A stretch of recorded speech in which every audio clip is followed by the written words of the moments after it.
Jay, that's strangely close to Daniel Jones from the Giants. Daniel, is that you? Beat the Chiefs. Show me. If the Broncos and Russell Wilson can show me that they can beat the Chiefs, then I will start believing. The crowd up. And so are this defense, and Kansas City won't snap the ball again. The Denver Broncos have beaten the Kansas City Chiefs. David Montgomery on the Lions, former Bear, gonna make this his revenge game for sure. David Montgomery gets the touchdown that ices the game. No! And there's a flag. There's flags. There's flags. There's flags. There's flags. Snap. Hold. Kick. Denver wins! Denver wins! Let's go! They open. No! What happened? Oh shit.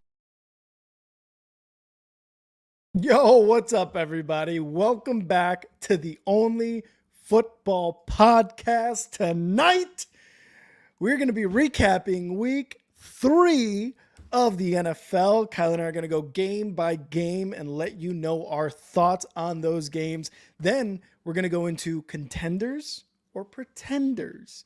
There are some teams that don't look good. There's some teams that look a little too good. We're going to go through those teams and find out which ones are going to the playoffs and which ones are just pretending to be a playoff team. And of course, we're going to end it all off with the Chives with Kyle. Let's get it.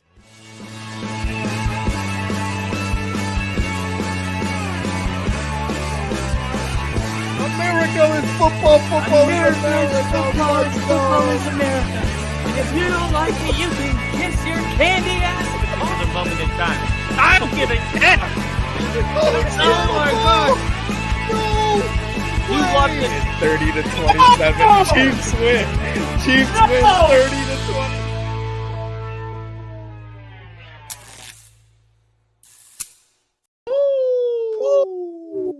Ladies and gentlemen, welcome to the only football podcast. My name is Kyle, and that's Rick. I'll break that Kyle.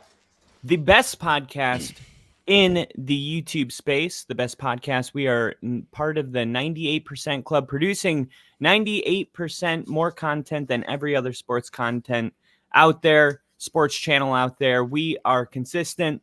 We're bad with names, but we're consistently here.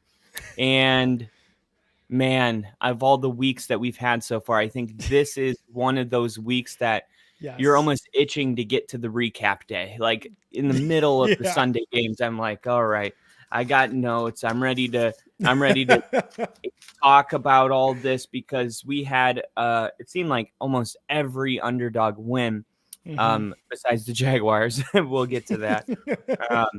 But the 1:00 games were really good. We had a lot of East Coast teams or West Coast teams playing on the 1:00 slate that don't normally play there, like the Broncos. And next week we have another East Coast game. But I enjoyed the week 3. I like when the underdog wins. It kind of shakes up the NFL. What did you think about it? It was a lot of underdogs winning. I feel like sports bettors across the U.S. were like, well, fucking so much for that Sunday where the bets, like that's how bad it was. I felt like, right. So you had a lot of like I'm going to give you guys some crazy stats as we go, through the games, but there is a lot of insane stats from this week 3 of the NFL. I thought week 2 was weird. Week 3 was even weirder. And I feel like no matter what season of the NFL it is, there's like these first 4 or 5 weeks, while they are kind of like the what would you call it? The stepping stone into the rest of the season, it's just like full of nothing but wild cards, like all over the place. So I enjoyed it. But I'm sure if you're a bettor, which Kyle is, and everybody else, you didn't really enjoy it if you were doing like spreads, if you were doing over-unders, if you were doing this team's winning straight up. I'm sure it wasn't fun, but I think Kyle had a pretty good day regardless. Yeah, I went with a lot of the underdogs. I liked I like the Panthers getting a spark from Andy Dalton. Mm-hmm. The only game I got wrong, it ruined a huge parlay. It would have been like $500 because I picked 4 underdogs to win. I had the Broncos, I Mm-hmm. had the Panthers, I Mm-hmm. had 2 others. I can't remember who they are right now, but the Bears ruined it for me Yeah, because I no took the shit. Bears. I was like, man, the Bears are gonna definitely make this hit. So it's like I had actually a good week, but one team screwed it up for me on Sunday. Monday, I hit it out of the park. Mm-hmm. But let's get right into Sunday's games. I think the most watched game in the 1 o'clock slate is easily the Ravens and the Cowboys. Yeah. The Ravens trying to get their first win of the 24 season, and they get it done. Not easy though. Through 3 quarters, if you watch this game, Baltimore had they piled up a 28-6 lead, and it felt like they were keeping Dallas at a distance. Dallas did show some resiliency by coming back into the game and making it competitive. If you didn't watch this game and you just saw the Mm-hmm. final score, you were like, "Oh, I must have missed a good game." Not really. Um, the Ravens pretty much had this under control. The Cowboys brought it within a field goal Yeah. with a Dak Prescott touchdown to Cavante Turpin. But then the onside kick, they did recover one onside kick, They did. but Mm-hmm. then they weren't able to get another one. But I think the story of this game is Derrick Henry. Derrick Yeah. Henry rushed for 151 yards, which is, I mean, it's Derrick Henry. And this is what we've been saying all offseason, or at least me, people saying Derrick Henry is old and now he's on his second team. It's like, yeah, he took a couple steps down from being Mm-hmm. a Hall of Famer. And he's Mm-hmm. still, the third best running back in the NFL. And the Ravens are really lucky to have him to a team that was competing in an AFC championship that maybe was one piece away. And then you're like, okay, well, what's that going to look like? The ground game, because Lamar Jackson's been the leading rusher for the last 5 years for the Ravens. Yeah. What does a Derrick Henry type running back look like in this offense? Well, the first couple of weeks, it wasn't bad, but Mm-hmm. his breakout game for the Ravens. And it's like, okay, well, I guess Derrick Henry is going to be getting the ball a lot more moving forward. And the Ravens, man, they took care of business. They needed a win. They got it done. The Cowboys are kind of panicking. So there's like 2 ways to Yeah. go with this. So I'll ask you, when you see this game, like, what are you more interested in talking about? The Ravens getting their first win or the Cowboys having a terrible start to the season? Because I think Cowboys America's team, Mm-hmm. and it's kind of easy to pile on them when they're not playing well. So what's most exciting to you about this game? Honestly, it's whatever the fuck is going on in Dallas right now. Because the Ravens, you bring up 2 really good points. The Ravens getting their first win in week 3. That is a crazy thing to think about going into this season. But the even weirder thing is how dominant Dallas looked week 1 of this season and has just completely like downshifted from week 1 into this. Kyle said it at the beginning. If you looked at this score, you're like, "Oh man, this was a Titan versus Titan like battle of the AFC versus the NFC." No, the Cowboys had 6 points through 3 quarters, and they scored 19 in the fourth quarter. Were they on their way back, to a comeback? Absolutely, but they came up short. You said it yourself, right? They recovered one onside kick, couldn't do it again. It seems like it's Brandon Aubrey is the entire offense right now for Dallas, and that's their fucking kicker, for Christ's sakes, right? So what's going on in Dallas is insane. Like, this is 1 year removed from being one of the highest powered offenses under Mike McCarthy, right? So he was calling plays last year. We talked about it during the offseason. Going into this year, Dak Prescott, CeeDee Lamb, all these contracts were an issue. And yet, all these same guys are back with contracts, same guy calling the plays, and through 3 weeks have looked just bad. They've looked really, really bad. And this is a team that before the season started, I said we're going to win the division. And right now, they don't look good. They're tied in the division with the Giants. The Washington Commanders have 2 wins. The Philadelphia Eagles have 2 wins. And we said it yesterday.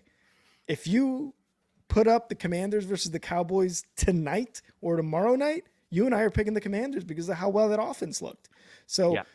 that says a lot about what's going on in Dallas with Dak Prescott, with the play calling, just the lack of points scored or the lack of offense, really, to begin the games, because that's where you can easily lose games, and that's exactly what happened to Dallas. One of the coolest things, though, in this game, shifting over to the Ravens, Derrick Henry finished with 151 yards, 2 touchdowns against the Cowboys, marking the 12th time in his career that he has rushed for at least 150 yards with multiple touchdowns.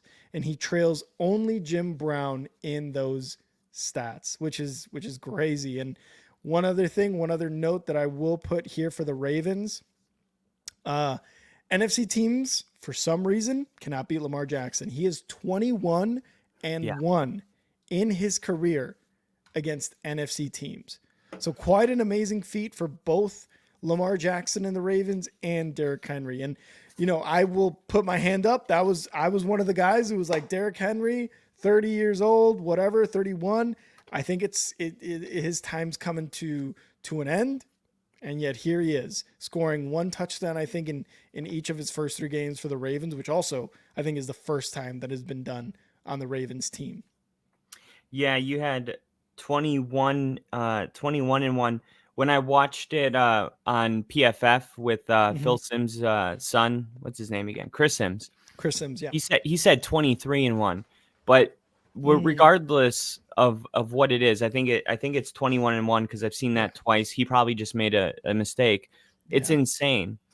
Like, I mean, I don't even know what to do with that. It's like 21 and 1. I mean, that's ridiculous. I mean, that should put to bed the whole argument of like, is the NFC better than the AFC? It's like, no. Honestly, like, and we're talking about the Ravens who struggle in the playoffs, who struggle to beat good teams against the AFC, but they are dominating the NFC. So yeah, I agree.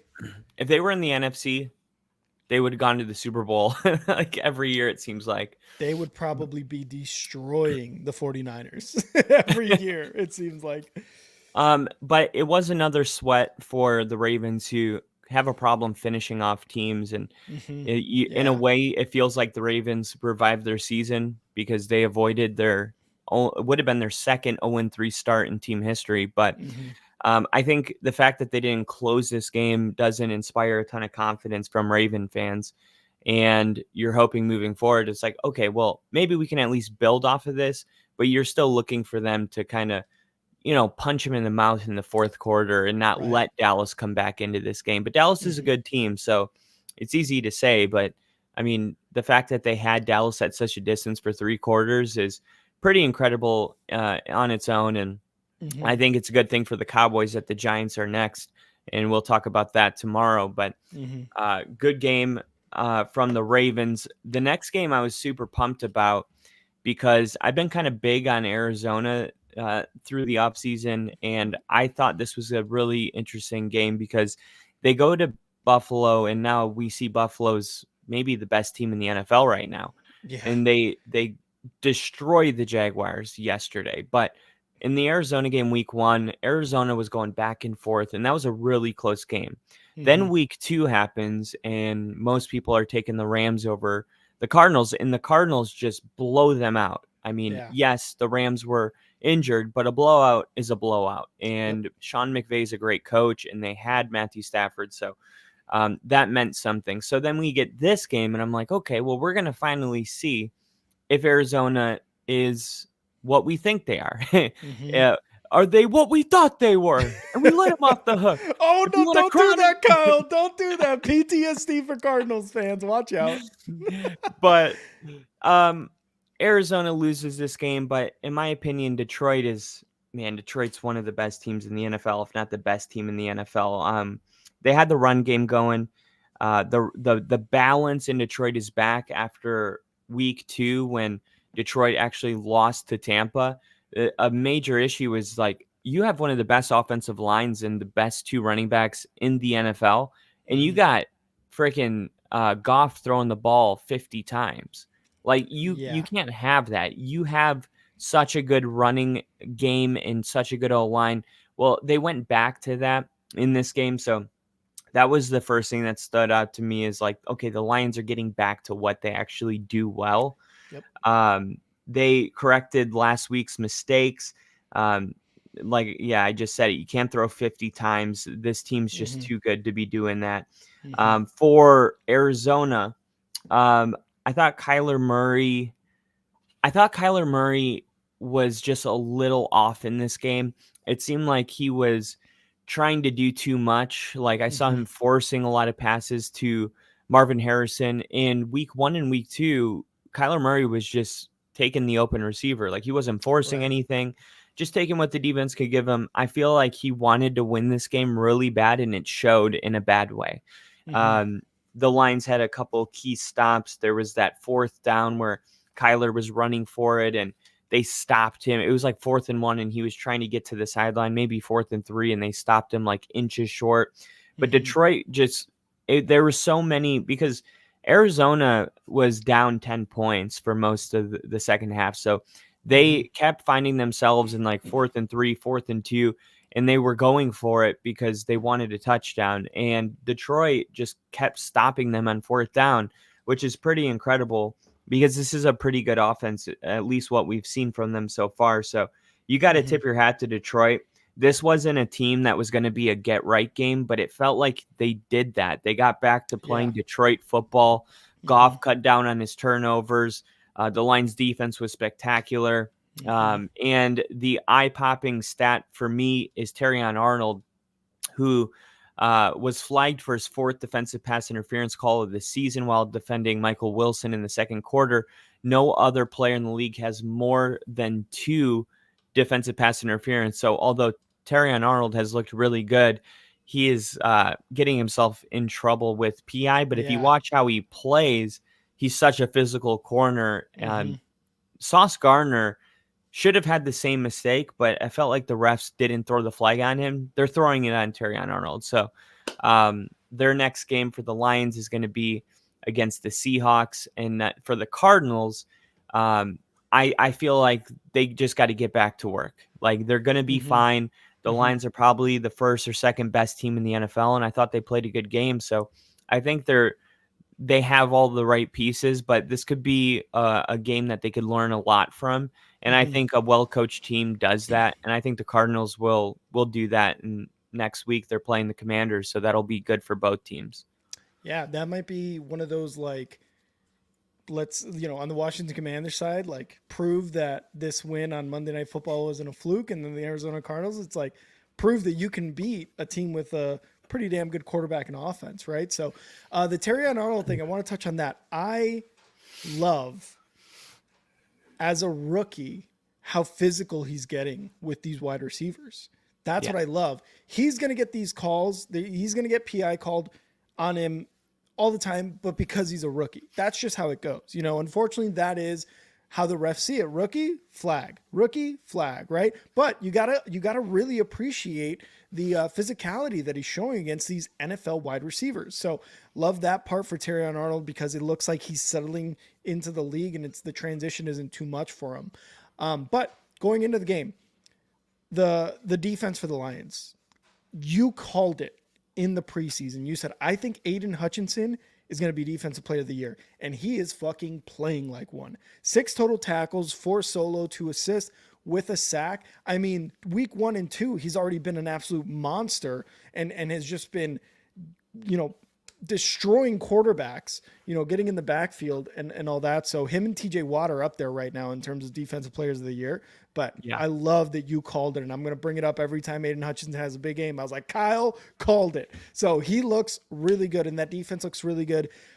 Arizona, because of this defense, in the second half, only had 2 drives inside of the Detroit Lions 40-yard line, came away with 0 points. Yeah. Arizona only able to score 3 points in the second half. Again, that is just a testament to the defense of the Lions. They held them to just 1 third down conversion the entire game. Lions defense is no joke. And then, like you said, going back to the running game, As a Bears fan, I miss David Montgomery so damn much because between him and Jahmyr Gibbs, they combined for 188 yards rushing. I wish we could add David Montgomery back for that rushing game for that game against the Colts because he would be very, very useful right now. But the Detroit Lions, like you said, getting back to what they're about: physicality, running the ball down your throat. Jared Goff continuing to throw touchdowns and being efficient with his throws and just with him being Jared Goff. On the Cardinals side, like you said, not a lot going on for the offense. Obviously, you guys just heard me. Only 2 drives inside the 40-yard line of the Lions in the second half. Kyler Murray first opening possession, touchdown pass. After that, it was pretty much nothing.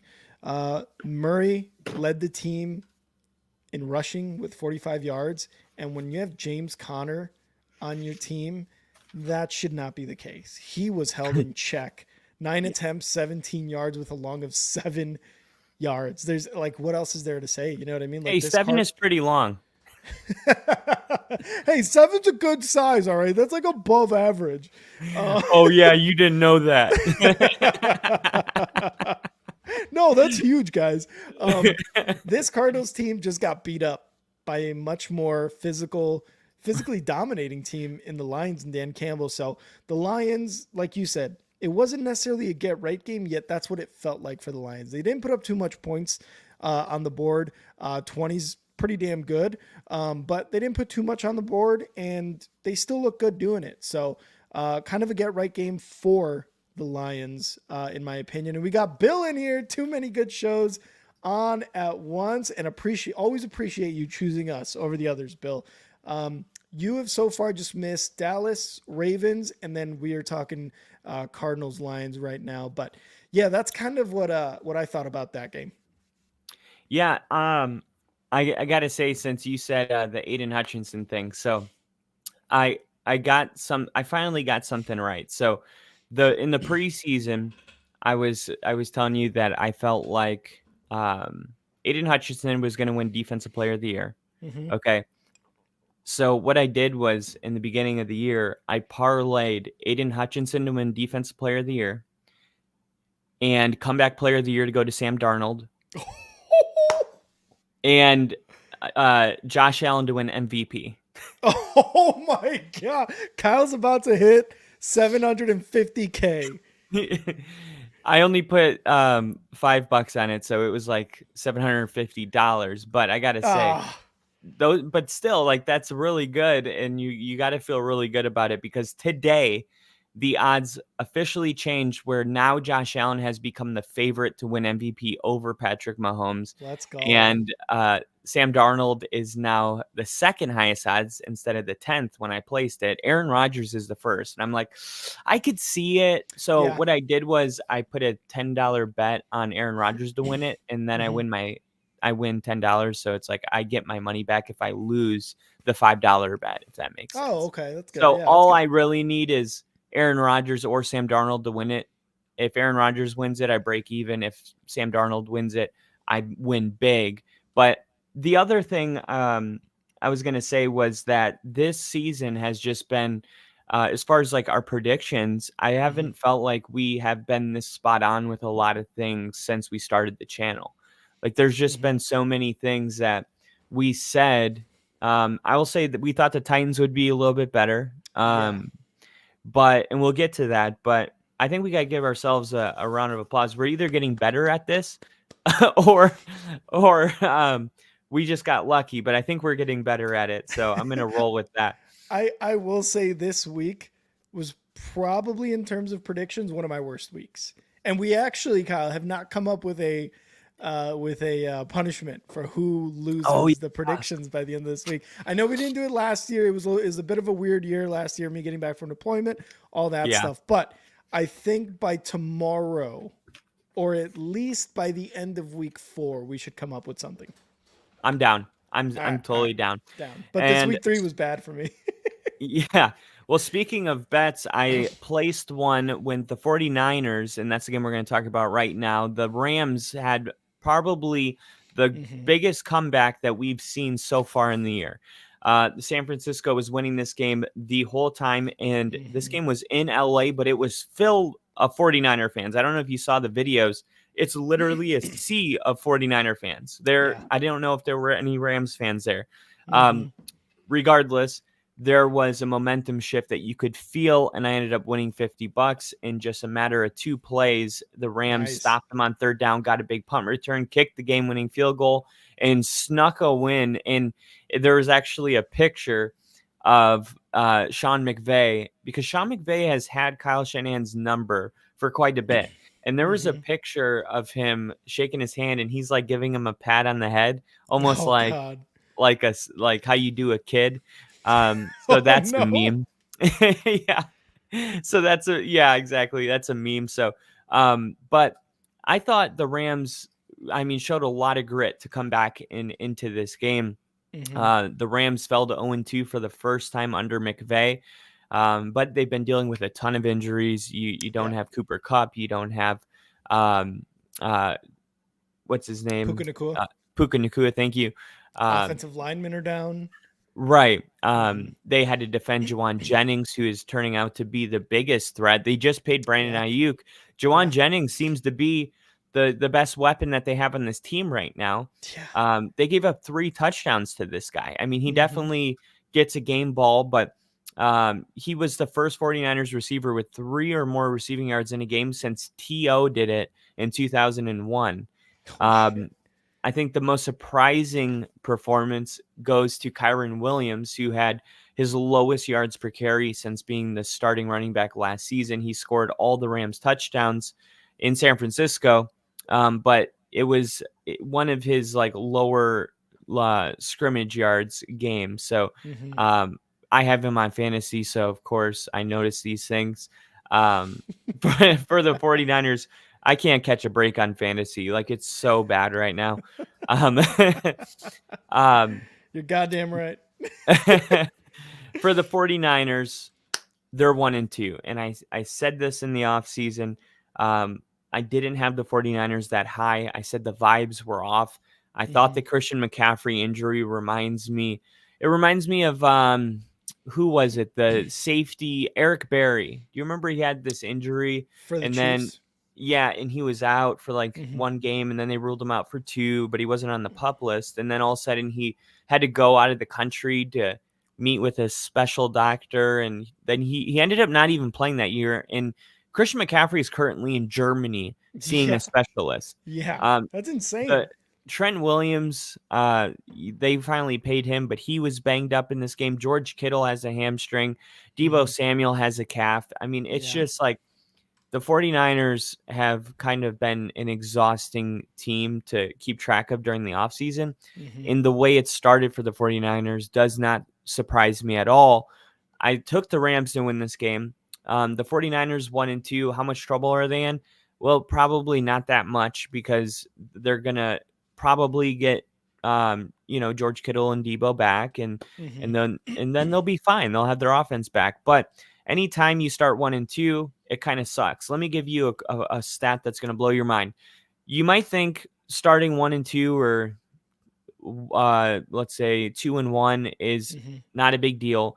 But look at this. If you start 3-0, that means from here on out, you can go 500 and you'll still get 10 wins on the year. Jesus. That's So nice. that is like a serious luxury. Like, you don't even have to, you can win one, lose one, win one, lose one, and Mhm. you're going to end up with 10 wins. So, I mean, having a fast start is crucial. If you have a slow start, it's the opposite. You got to, at some point, go on a streak where you win 2, 3 in a row. It's really Mhm. hard to do that in the NFL, but I think the 49ers are talented enough to do it. But yeah, starting 1-2, not ideal, but there's a Yeah. ton of good playoff teams that are going to, at the end of the year, they'll be in the playoffs, and they started 1-2. The 49ers are probably going to be on that list. But I think the Rams entering this game 0-2, they were desperate for a win, and Mhm. they almost willed themselves the victory if you watch this game. And the punt returner, shout out to that punt returner. He was an undrafted player. He got no college offers. He sent out 100 letters to colleges. Nobody nobody wanted him, so he ended up walking on to some college, and then goes undrafted. Sean McVay liked him and then put him on the practice squad. And then this was his first play in the NFL, and he returns the punt like 40 yards to put the Rams in field goal position to win the game. That is just like a really cool story. I don't have his name in front of me. I'm trying to find. Oh, Xavier Smith, right? I think so. Ronnie Bell then dropped that would have put the frame. And Xavier Smith, elevated from the Rams practice squad for the game, took his first career punt return 38 yards to midfield. Yep. Xavier Smith. That guy has a hell of a story, so I feel like it has to be brought up. I haven't heard it on the national media, so that's why we have a platform. Xavier Smith, what an awesome story for that guy. Yeah, 100%. And I want to give you guys another stat here, because this is kind of encapsulates Kyle Shanahan and how he can be so unlucky. Where is it? God damn it. I'm so sorry, guys. One sec. Oh my God. Why am I doing? Okay. I was getting nervous. during Kyle Shanahan's time with the 49ers, he has never, ever blown a second half lead of 14 points. Shanahan was 50-0 in that situation. He won 50 games in a row up to score in the second half until Sunday. Hasn't he done that in every Super Bowl? That's fair, but also I guess he had never blown a second half lead of 14 points before Sunday. Also on the Rams, first half lead he's blown, yeah, it must be the first half. Yeah. The win for the Rams also ended a streak of 101 straight losses, down by 2 scores for the Rams. So wow, there was defeated and then undefeated, broken on Sunday. So just want to lead off with that. Great job with Xavier Smith, again, being elevated from the practice squad for the Rams. We talked about the injuries. If you notice, the Rams have a ton of injuries. 49ers, ton of injuries. The Chargers, quite a bit of injuries. The Seahawks, missing Kenneth Walker III. You've got the entire West Coast of the United States dealing with injuries on the NFL teams. But for the Rams to come into this game and be down Puka and be down Cooper Kupp, this is why I picked against them. This is why I picked the 49ers. And it was looking good up until the second half, up until I realized, oh yeah, there's a guy named Matthew Stafford on the Rams. He had 110 of his 200 and so yards. He had 110 yards in the fourth quarter to lead that comeback. He had 110 pass yards in the fourth quarter to win that game for the Rams. They came back, scored 20 points in the second half to win 27-24. So I love Brock Purdy. We talked about MVP Purdy last year, but Matthew Stafford is just a proven veteran. He has a Super Bowl. He has been in the league forever. And this is what he does in the fourth quarter, guys. So I got to give it up, to the Rams for doing that. Because also, Tutu Atwell, Demarcus Robinson, both came up huge in that fourth quarter. Kyron Williams at 116 total yards and 3 touchdowns. So that offense for the Rams, all those guys stepped up. And it was really who's next up mentality there for the Rams. As far as the 49ers, again, they're dealing with injuries, but Juwan Jennings is one of those guys who stepped up. Like you said, he had 3 touchdowns. 11 receptions, 175 yards.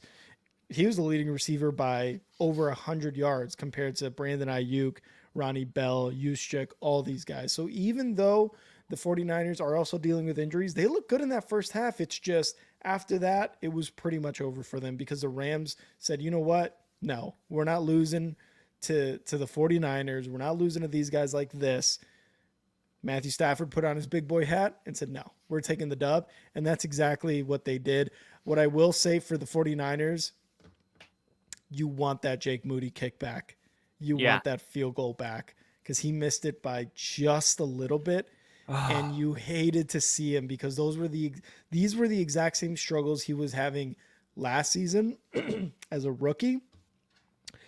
And then this season starts off and he's doing really well. It's just that's the kick right there. And I feel like that one might be the one that really fucks him up for the rest of the year. Yeah, and this can be the type of win that really is like it's such an emotional win that it Mm-hmm. can carry over to next week, not in a bad way. Mm-hmm. And next week they play the Bears, Yep. and then for the Niners they play the Fuck. Patriots. So, Fuck. so we'll Also, see how that goes. Also, Brock Purdy, for as much as he's a system quarterback or whatever, I mean, he had 292 yards, 3 touchdowns, no interceptions. Like, Yeah, that's a great stat line for anybody. right. Anyone would love that stat line for the quarterback. So, but I want to give him another shout out. Yeah, it's like all the people that said that he was a system quarterback. At this point, you played yourself. you, Honestly, you he's were. got 3 years of NFL doing the same I mean, thing. you might as well live on this street because you played yourself. Love it. Oh, that's uh, good. the Seahawks played a Dolphins team, and we're going to talk about a couple things with this game. But Miami only able to muster 3 points, and Mm-hmm.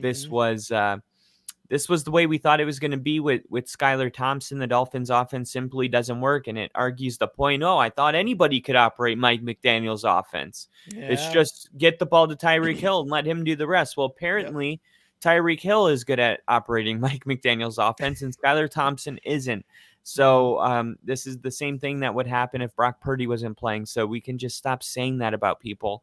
Yeah. For the Mike McDonald era, Mick McDonald, he's Mac. off to as good of a start as you could want. You're Mm-hmm. 3-0. The Seahawks defensively, I think they're going to finish this year top 5. Mm-hmm. They fly around on defense. They do a lot, but it's also a sloppy win. If you actually watch this game, they had Yeah. 11 penalties. They went 2 quarters without scoring a point. I mean, anytime you win by 3 scores, if you didn't watch the game, you're going to miss all of this detail right here. Mm-hmm. But this was a very sloppy win. This, to me, was more about the Dolphins just sucking. But the Seahawks also have a good defense, and they have weapons. They could get Kenneth Walker back pretty soon. Their outside linebacker is back, Uchina Nusowua. But I'm gonna need a replay on that, guys. I'm gonna be in the box like, what the hell? Uchina Nusowuya. Yep. Yep. But That's they it. lost Leonard Williams with a rib injury, Byron Murphy with a hamstring, all on Sunday. They face a favorable stretch of quarterbacks so far, but the QBs that they face over the next 6 weeks is going to be Brock Purdy, Matthew Stafford, Josh Allen. So it's going to be time for that defense to really come and get tested. And I think every single year there's a team that is undefeated, and Mm-hmm. then all of a sudden they're 3-3. Mm-hmm. And I think the Seahawks are going to be one of those teams. I think they got off to a Ooh. good start because they haven't played great quarterbacks. Of course, you had Bo Nix making his first start ever. Um, Mm-hmm. I mean, of course, McDonald, ate him for lunch. Like that. Mm-hmm. That was just really tough. And He then ate him. literally, I mean, we couldn't do anything in that game. Mm-hmm. And then um, the Seahawks, they're building their. If you watch the game, it's kind of how Kansas City gets the ball off on these quick throws. They're building their offensive game plan around quick throws, screens, rollouts, and all that. But they're not good enough in pass protection to really drop back against anyone. That's the thing. Mm-hmm. Their offensive line is actually atrocious. I think they're Wow. the worst offensive line in the NFL last time I checked. And if you watch them play, you can understand why they can't actually drop back and throw the ball. Mm-hmm. Zach Charbonnet looks really good. The offensive coordinator looks like he's got it at least figured out because he's at Mm-hmm. least hiding the offensive line deficiencies. um, and Mike McDonald's the first head coach to start 3-0 since, guess who? The guy he beat, Mike McDaniels, on Wow. the other side of the field. So that a little poetic justice. But the question is, where do the Dolphins go from here at quarterback? I Yeah. don't see how they can continue to go with Skylar Thompson. Nobody has heard any word that McDaniel has tried to call anybody, but the guys that come out to my mind right away, Zach Wilson, who the Broncos have been waiting for this type of a situation, and Russell Wilson, because Justin Fields is 3-0 now. But Yeah. Mike Tomlin came out today and said that there's no need to name him the starting quarterback, Hmm. for the season. So I don't know. It seems like the Steelers aren't planning on getting rid of Russell Wilson, and the Dolphins haven't verbalized that they're going to get a quarterback. There's two conversations, like will and should, and I think they should. I'm not sure if they will. What do you think about their quarterback situation right now? They did sign Tyler Huntley last week. Yep. He was inactive Sunday, but I would imagine he's going to be the one to step up into the starting role. But I think McDaniels, this kind of points me into the direction of thinking that Tua might not miss as much time as we think. Maybe he only misses 3 more games. And if that's the case, then McDaniels is like, no, I'm not giving a 3rd-round pick for 3 games. Tyler Huntley can Yeah. get us maybe 1 or 2 wins in that frame. Hmm. And depending on how many more games Tua misses, because he's under the concussion protocol, but like who knows exactly what's going to happen.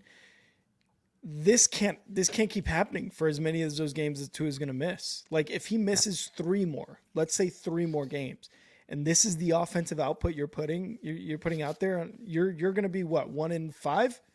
You're going to be 1-5. That is a tough hole to climb out of in the NFL at 1-5. Yeah, especially in the AFC. Especially in the AFC, especially in the AFC East, when you got the Bills playing the way they're playing, Yeah. right? And the Jets, creeping up too. The quarterback situation, Russ Wilson, I don't know. That one seems more like, hey, the Steelers are going to keep him around, just keep him there. Zach Wilson, though, is a very interesting one. I know we talked about that earlier. Even more interesting than that, you still got Tannehill out there. You know what I mean? Like Tannehill is a quarterback who that would be a reunion. It would be a reunion. I don't know if he goes back to the Dolphins though. That'd be tough. But that would be very, very interesting. Let's see. Bill got a membership, and it's going to Michael Panza. Mike. Hey, Mike. Yeah, Mike P. Yeah, of course. What's up, Mike? What's up, Mike? Thanks for that, Bill. Appreciate one it. of Tom Grassi's raid. Yeah, definitely one of those. And for sure. Interesting stat with the Dolphins, because this is, obviously we talked about the quarterback, Tannehill, Zach Wilson. Who else is out there? We'll see what they do. The Dolphins are all alone in this stat. Out of all 32 teams in the NFL, the Dolphins are the only team that hasn't held the lead for 1 single second this season. Wow. Their win in week 1 was a last second field goal with 0 seconds remaining. Wow. Not 1 second have the Dolphins led this year through 3 weeks. This is not the Dolphins offense we're accustomed to by any means. And Nick has a great comment here. The Dolphins deserve Tua for what they did to us last year. Jesus Christ. I don't know if Tua deserves the concussions, but I think what you're saying is they deserve to be losing the way they're losing because of what they did to the Broncos. Sure. And I totally agree with that. I agree with that. But that's an insane stat, especially with Mike McDaniel and his, what he's done with that team since he's been the coach. It's an insane turn of events. So it sucks to be the Dolphins right now, really, because not only does their offense look like shit, but who knows what the situation with Tua is. During this game, they couldn't convert on 3rd down. They were 1 for 12, 0 for 3 on 4th downs. And like you said, not anyone could just walk into this offense and be like, yeah, I can win this game with Mike McDaniels as my head coach. No, it's quite fucking difficult. Ask Skylar Thompson. For the Seahawks, you are 100% correct in saying they're going to be a top 5 defense when all is said and done because they sacked the Dolphins quarterbacks 6 times this game. Zach Charbonnet went off. Geno Smith, for all of his struggles right now, I think he's one of the leaders in completed passes. Like, he's still very efficient with his passing, but the 2 picks that you got to clean up if you're going to continue to compete not only in the NFL but the NFC West with the 49ers there, with the Rams playing like they're playing, and even the Cardinals with their offense. So he's got to clean that kind of stuff up, but hopefully you're hoping Kenneth Walker comes back, but Zach Charbonnet so far is doing a really good job, and this Seattle Seahawks team is on top of the division, 3-0. The Mike McDonald defense is going to be working for the entire season, though. That is going to be working the entire season. Yeah, we can just say McDonald if we agree. Okay, I know, but McDonald. McDonald just doesn't roll off the tongue as well. All right, I'm excited. I called this the Carolina Panthers win over the Raiders. Anytime you bring in a new quarterback, you get a spark. I bet you love this shit. It's like so many layers of called. There was in one way there's a contrast clearly between Andy Dalton's performance and Bryce Young's performance in the previous 18 games that he started. So I think when you throw Andy Dalton out there, and let's be real, like Andy Dalton has a rocket launcher for an arm compared to Bryce Young. Like you put him out there and there's like all these things you can do, and the playbook's opened up, and this game was never close. It was over in the third quarter. Yeah. Dalton was I feel like this offense, he proved that this offense is closer to being good than maybe people thought with Bryce Young, because it was so bad with Bryce Young there. And then in comes Andy Dalton, and it's like, wow, could he repeat this? I mean, 3 touchdown passes in the first half. This was supposed to be a terrible offense. I mean, it would be one thing if he came in and had, a touchdown pass, but didn't throw any interceptions and had 200 yards and they won. It's like, okay. But no, he came in and threw 3 touchdown passes in the first half. Like, what is that offense? That is exactly that all of a sudden, like, you're raising eyebrows about this. The defense without 2 starters on the line, unit ranked 29th against the run and had given up 73 points up to this point. And then they limit Vegas to 22 points and only 55 yards on the ground. And insane. The Raiders were the worst rushing team entering this week, but this was still a complete shutdown of the Raiders. The fans were literally booing their offense because this game was in Vegas. Dalton's 31-yard touchdown pass to Adam Thielen was his 5th completion for 20-plus yards in the first half. So we're talking like huge chunk plays at a time. Bryce Young had 2 completions for 20-plus yards, both which came week 1 against New Orleans for this whole year. Oh, my God. So, and the thing is, Rick, when you give up as much as they gave up to get Bryce Young, right? Because they gave it all, right? The Bears have a 2nd-round pick this year that the Panthers gave. Like, they're not even done paying this, this debt. Yeah. When you give all that up and you are like making a quarterback change, it's really weird because everybody knows you don't want him. So guess what? You're not getting a 1st or a 2nd for him. And when you give up so much, it's like if I bought, let's say I bought a TV for $5,000, right? And then I found out I got ripped off. And I'm like, fuck, I got ripped off. And it's like, why don't you sell it for, how much is it worth? $200? Fuck that. I paid $5,000 for it. I'm keeping it. Like, that's where the Panthers are right now with Bryce Young. Like, they're not going to take a 5th for him. So the only hope is that he's going to sit on the bench and learn from Andy Dalton, which is something that the Packers did with Jordan Love. And it's a little weird because he already played a full season, but I think that's best case scenario right now is that Yes. he's going to be on the bench for the whole year, and hopefully he learns something from them. For the Raiders, the defense is subpar when Max Crosby's not 100%. Yeah. And Antonio Pierce said this week that Crosby's the ultimate warrior when it comes to playing through injuries and pain. But you could definitely tell that he was not 100% in this game when he left hurt last week when they beat the Ravens. And this is a big, I thought that this was going to be a hangover game for the Raiders after that big win against the Ravens. But Crosby was not his normal self. He missed a few snaps, which is really rare. But he also, when he was on the field, just wasn't as good as we're used to seeing him, which is really good. And it was, some would call it a trap game, but I just think it was the perfect storm for the Panthers to get a win. New quarterback coming in, hangover win, little bit of injuries, in the trap game is the final piece. I love this game because I know Kyle got so much joy out of this. The Raiders lost. Bryce Young looks like shit when another quarterback comes in and actually plays decent quarterback.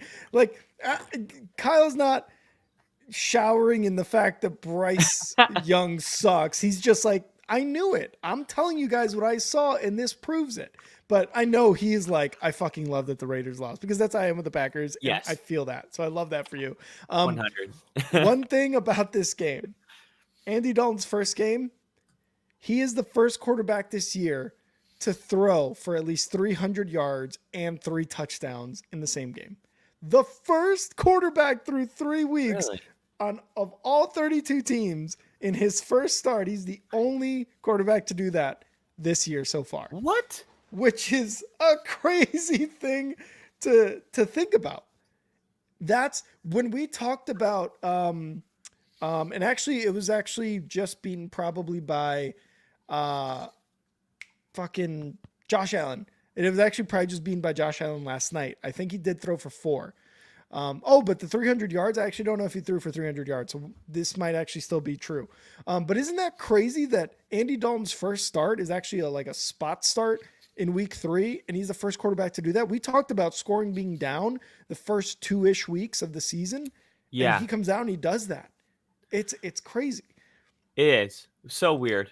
And it's Andy Dalton. He's been on the Bears. I know what he is, but this offense that Andy Dalton and the Panthers showed on Sunday is what Dave Canales wants to do with Bryce Young, what he wants to do with his quarterback. And he was able to do that with Andy Dalton. Andy Dalton has been around the block. He's been in the league for 14 years. So Dave Canales, even after the loss last week, was like, hey, Bryce is our guy. And then immediately the next day was like, we're starting Andy Dalton. And this is what you get. You get Andy Dalton throwing for over 300 yards, 3 touchdowns. Deontay Johnson, who they acquired from the Steelers in the offseason, having an absolute day. Over 100 yards receiving. He had 1 touchdown, 122 yards on 8 receptions. Like, this is what you were expecting from this offense with Bryce Young and Dave Canales put together. But the first 2 weeks, they just did not look like that. Instead, you bring in Andy Dalton. He gets it to Deontay Johnson. He gets it to Chuba Hubbard. He gets it to Adam Thielen for a touchdown. Like, this is what Dave Canales was envisioning. This is what I think all Panthers fans were expecting, but with Bryce Young, and he's able to do it with Andy Dalton. So good for them, because now you see the offense and you're like you said at the beginning, you're like, oh, this is what it's can look like with a competent quarterback. And luckily Andy Dalton is there to make that happen. On the Raiders side, Antonio Pierce had some very, very cryptic words after the game. He said, you know what? Some guys on the field made some business decisions, and we're also going to make some business decisions going forward, which when you hear that from your head coach, who was a former linebacker in the NFL for one of the toughest defenses on the Giants, oh, buddy, pal, you better be fucking ready to run this week during practice, because that's looking like what's going to happen. So very scary words coming from a very scary man. On the field product, It didn't look great. Gardner Minshew was just pretty much battered all day. And I think somebody here said it. Uh, where was it? Panthers have shown a decent defense at times, but they're always on the field. Now, that's what it looks like when it's not always on the field. When it's rejuvenated, when the offense is actually taking time to drive down the field, and you give your defense 10 minutes, 15 minutes to rest on the bench and then come back and just rush the quarterback. And that's what they did. They held the Vegas Raiders to 7 points through 3 quarters. The Raiders, after that, in the fourth quarter, bring in Aiden O'Connell. He throws for a touchdown. It was all garbage time stuff, obviously. And you said it. Without Max Crosby really at 100%, it's tough for this Raiders defense to really get going. I was hoping Christian Wilkins would be able to step up, but I think they need each other. They're that yin and yang there on the defensive line, Max Crosby and Christian Wilkins. But this is what happens when you go up against an offense that, is actually doing what it was supposed to do. Tough loss for the Raiders. I like the Raiders mostly because of Antonio Pierce and all the other players. Oh shit, liking him and that whole system working. It's looking like a positive environment there. Yeah. But it looked bad. It looked really, really bad. And this is what happens when you have Gardner Minshew as your quarterback, unfortunately. Yeah, the biggest head scratcher for me, or maybe the biggest hole in the game plan, is that Andy Dalton's longtime coach in Cincinnati, Marvin Lewis, who is the head coach for the Bengals, Mm-hmm. he's on the Raiders staff. What? I mean, yeah, and it just doesn't make sense to me when you think about the game planning for Andy Dalton. I mean, you would have thought that there was no tape on Dalton ever. Yeah. And he played a game last year. Like, Mm-hmm. Mm-hmm. it was it was just so strange. And not only did he play a game last year, but his old head coach is on the roster. Just really weird. But that's the NFL. And Yeah. now we're going to go to a game that I think Bill's going to be really happy about. Oh yeah. The New York Giants getting a win over the Browns. This could be the win that gets the Giants going. They needed this win in the worst way possible, even if it didn't come easy. They entered 0-2 like many teams did this week, and their next 6 games are all against teams with a winning record. So this was like their final stop to hopefully get a win, and not just get a win, but get one that is good enough to kind of catapult you forward into these other games. Here's what I got in my notes. Okay. Mm-hmm. Malik Neighbors Wait, is amazing. are you going to say the stat for Malik Neighbors? 20 or more, the first player in NFL history stat? Yeah. That one. Oh, you have it too? No, well, that one is the one that Bill wanted to say for his chives. Oh, okay. Okay. Yeah, sorry, I can save it, but I Yeah. got it. I had it in my notes. We'll move Yeah. past that. The guy's a star. So He's that's a all I stud. really wanted to say. Yeah, he's Stud. going to be great. This is a really bad start for the Browns. They lose Bill Callahan. If you remember, like, it seemed like the Browns could just always run the ball well. Nick Mhm. Chubb, no Nick Chubb, it didn't matter. It's because they had the best offensive line coach in the game. Yeah. He's gone, and you can tell. And then you Mhm. also have Jim Schwartz, the defensive coordinator. It looks like he might be overly aggressive defensively. He's dialing up a bunch of blitzes, but it's just like the timing's off. It just seems a little desperate. I feel like for the Giants, they just showed great resiliency in this game. I mean, they fumbled the opening kickoff, and then they allowed a touchdown in the first play from scrimmage, and it was just like, oh, here we go again. The Giants are about to, fail, but they didn't flinch, and they managed to go into halftime with a 21-7 lead by dominating on both sides of the ball. It was actually a masterpiece of a first half from Daniel Jones, who has really not given anybody any reason to be happy in a long time. And Dable, The um, bowl. no, it's Dable, and Shane Bowen who surprisingly blitzed a lot in this game, and Malik Neighbors. They all coached extremely well. The players played, the coaches coached. Mm-hmm. I just thought for the Giants, this is the kind of win that can actually give you a lot of momentum moving forward.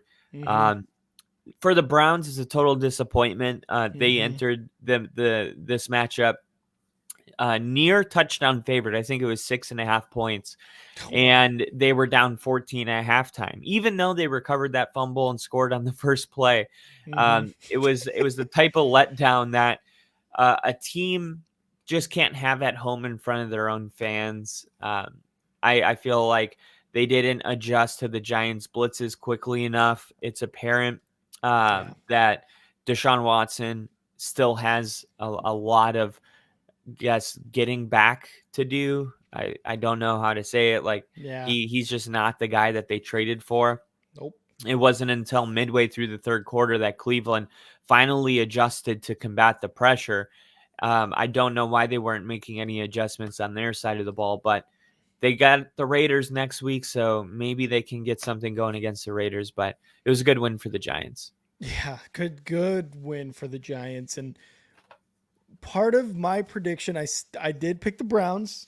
I'm going to say it right there. I picked the Browns to win, but part of that prediction was Watson struggling because of that defensive line on the Giants side.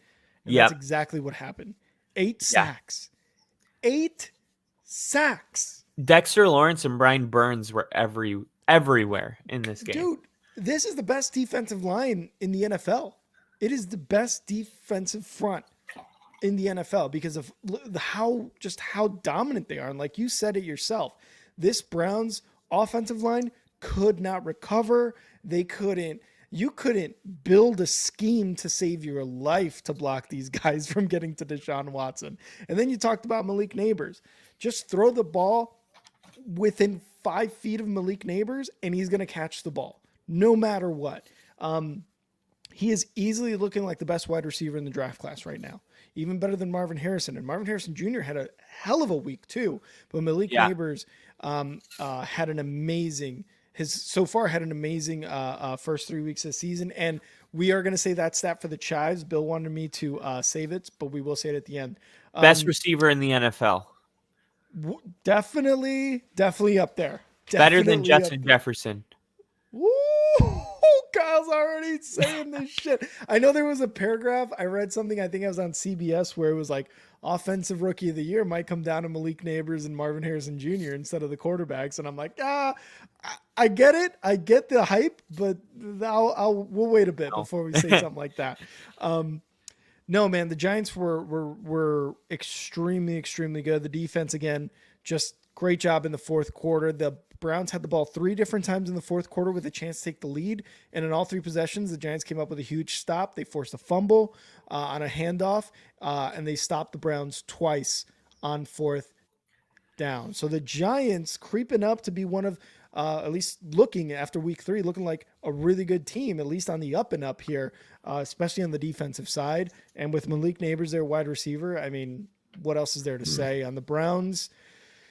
Woo, Browns fans, not even Kevin Stefanski, 2-time coach of the year, can fix Deshaun Watson right now. He cannot fix Deshaun Watson right now. And Bill you said better than Justin Jefferson? Okay, here's your bribe. I love it. This is why we say good stuff about the Giants. Kevin Stefanski, man, and this Deshaun Watson.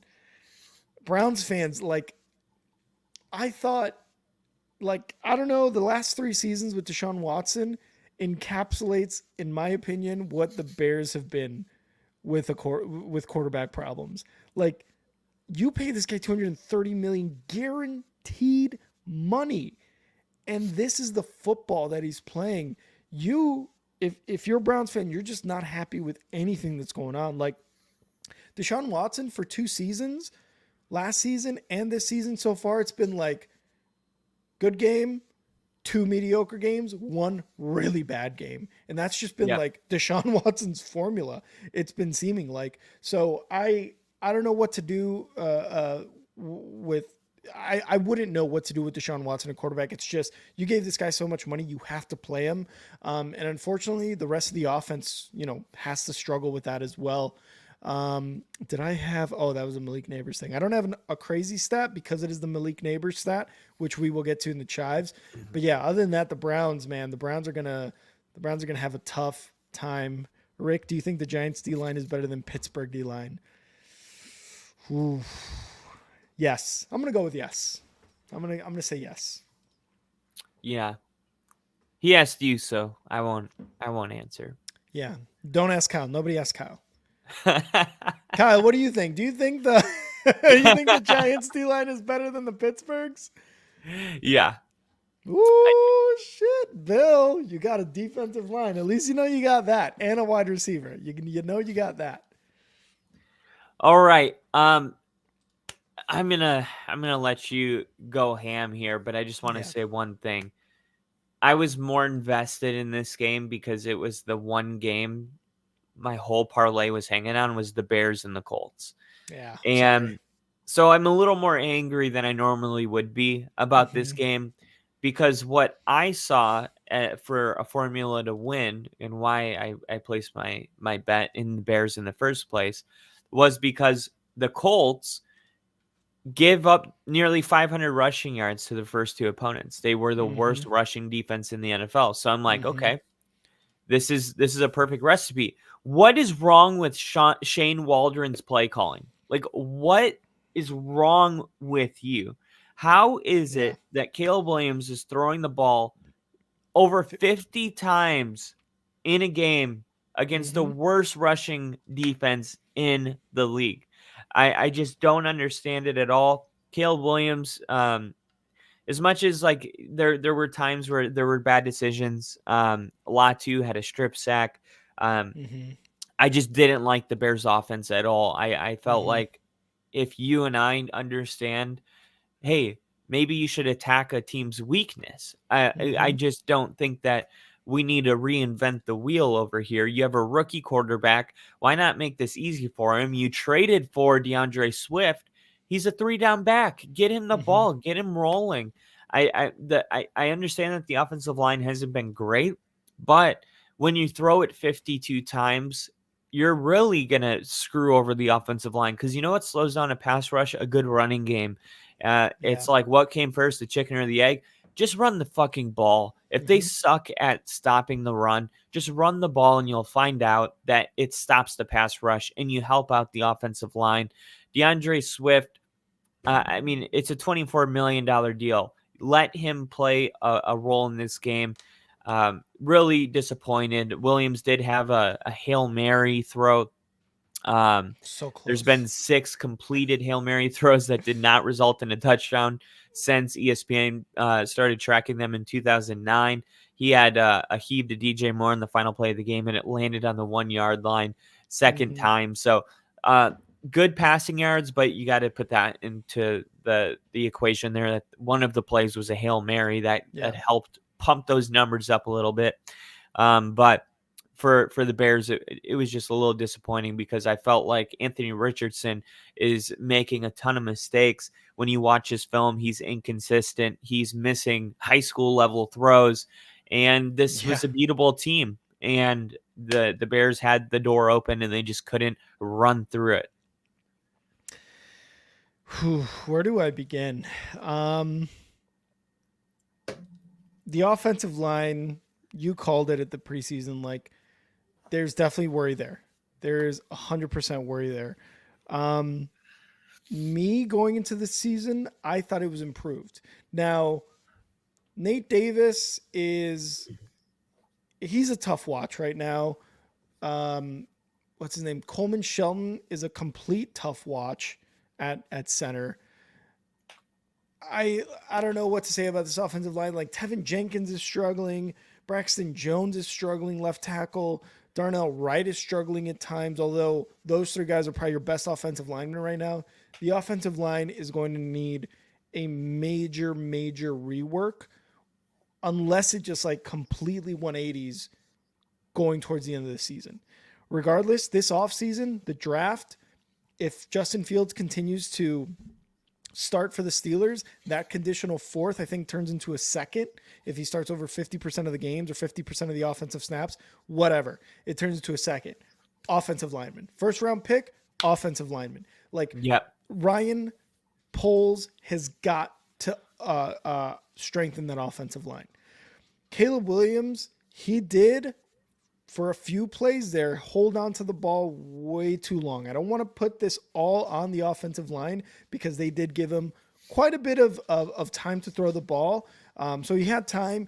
It's just there's sometimes where the offensive line, especially in the running game, but there was one play which will lead me into Shane Waldron. There was one play inside the 2-yard line of the Colts where Shane Waldron called a option run to the short side of the field.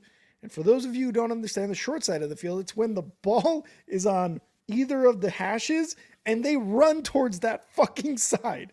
In this case, the ball was closest to this left hash and they ran left on an option play. They also ran a wildcat in that sequence. What are you doing? The wildcat hasn't worked in 20 years or whenever the fuck the Dolphins did it with Ronnie Brown or whatever his name was. It hasn't worked in that long. So in that play, in that sequence, while after Caleb pitched it to DeAndre Swift, there's a still frame and it's going around Bears Twitter, Bears everything. 4 out of the 5 linemen or 3 out of the 5 linemen are on their ass on the goal line. Who are they blocking? They didn't Why are they touch on their anybody. ass?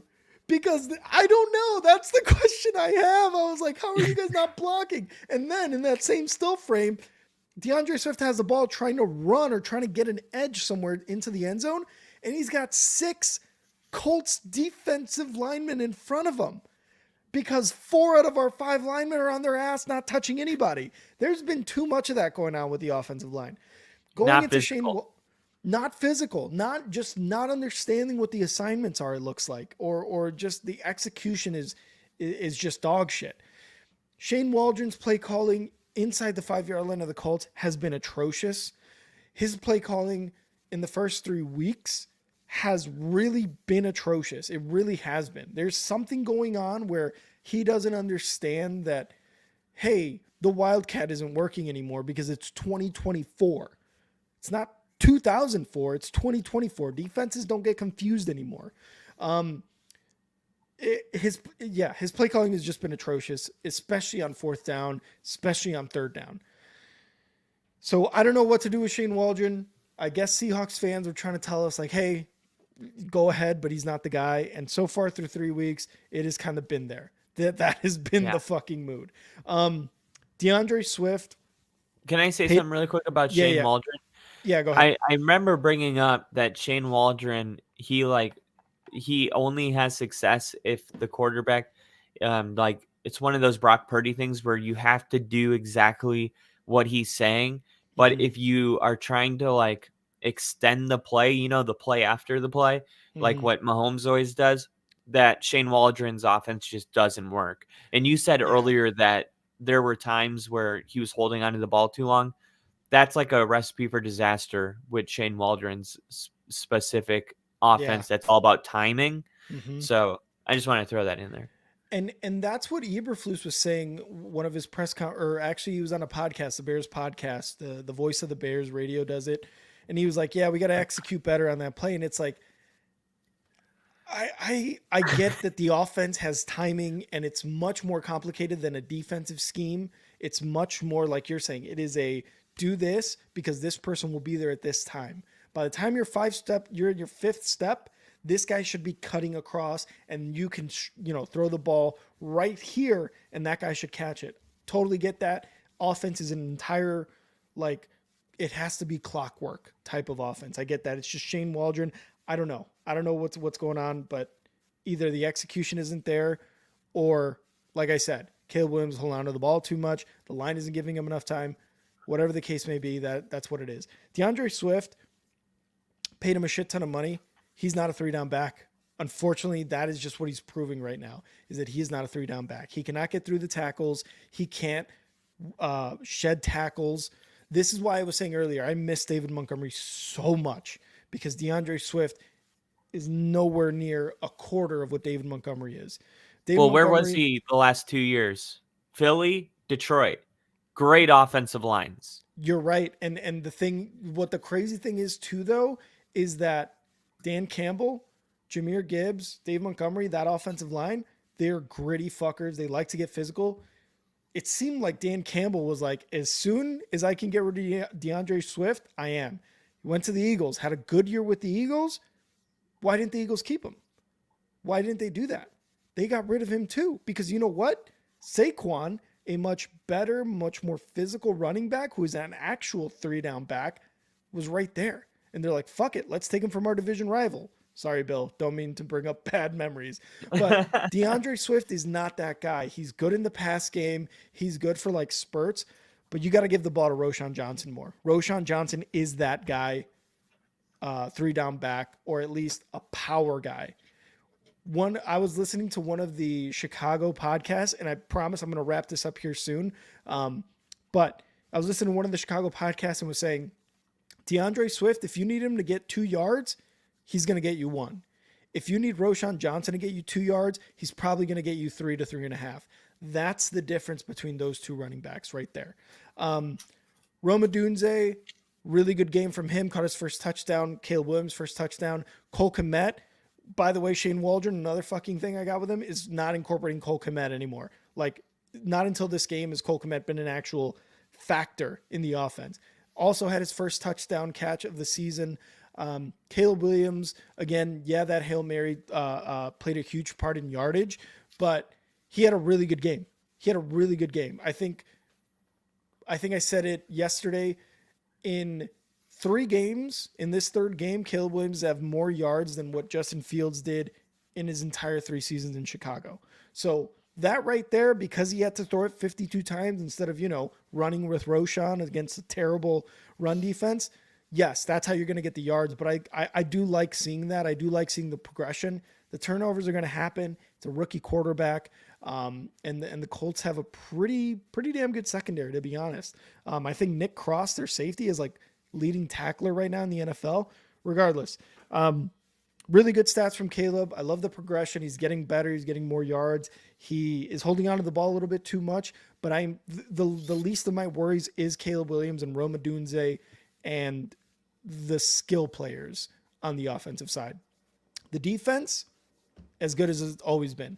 As good as it's been for the past half season, and how it usually is always good. The Bears defense is like a constant. No matter what, you're always going to have guys who step up.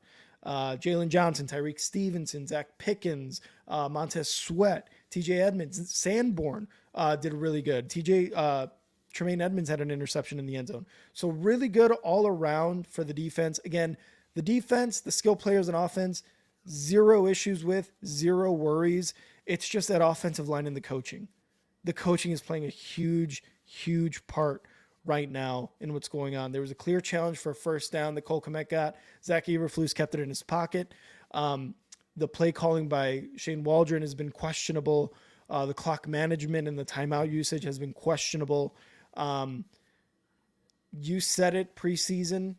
Matt Eberflus is probably going to get fired after this year. And I was like, no, the consistency in the quarterback or in the coaching staff has to be there for the development of a quarterback.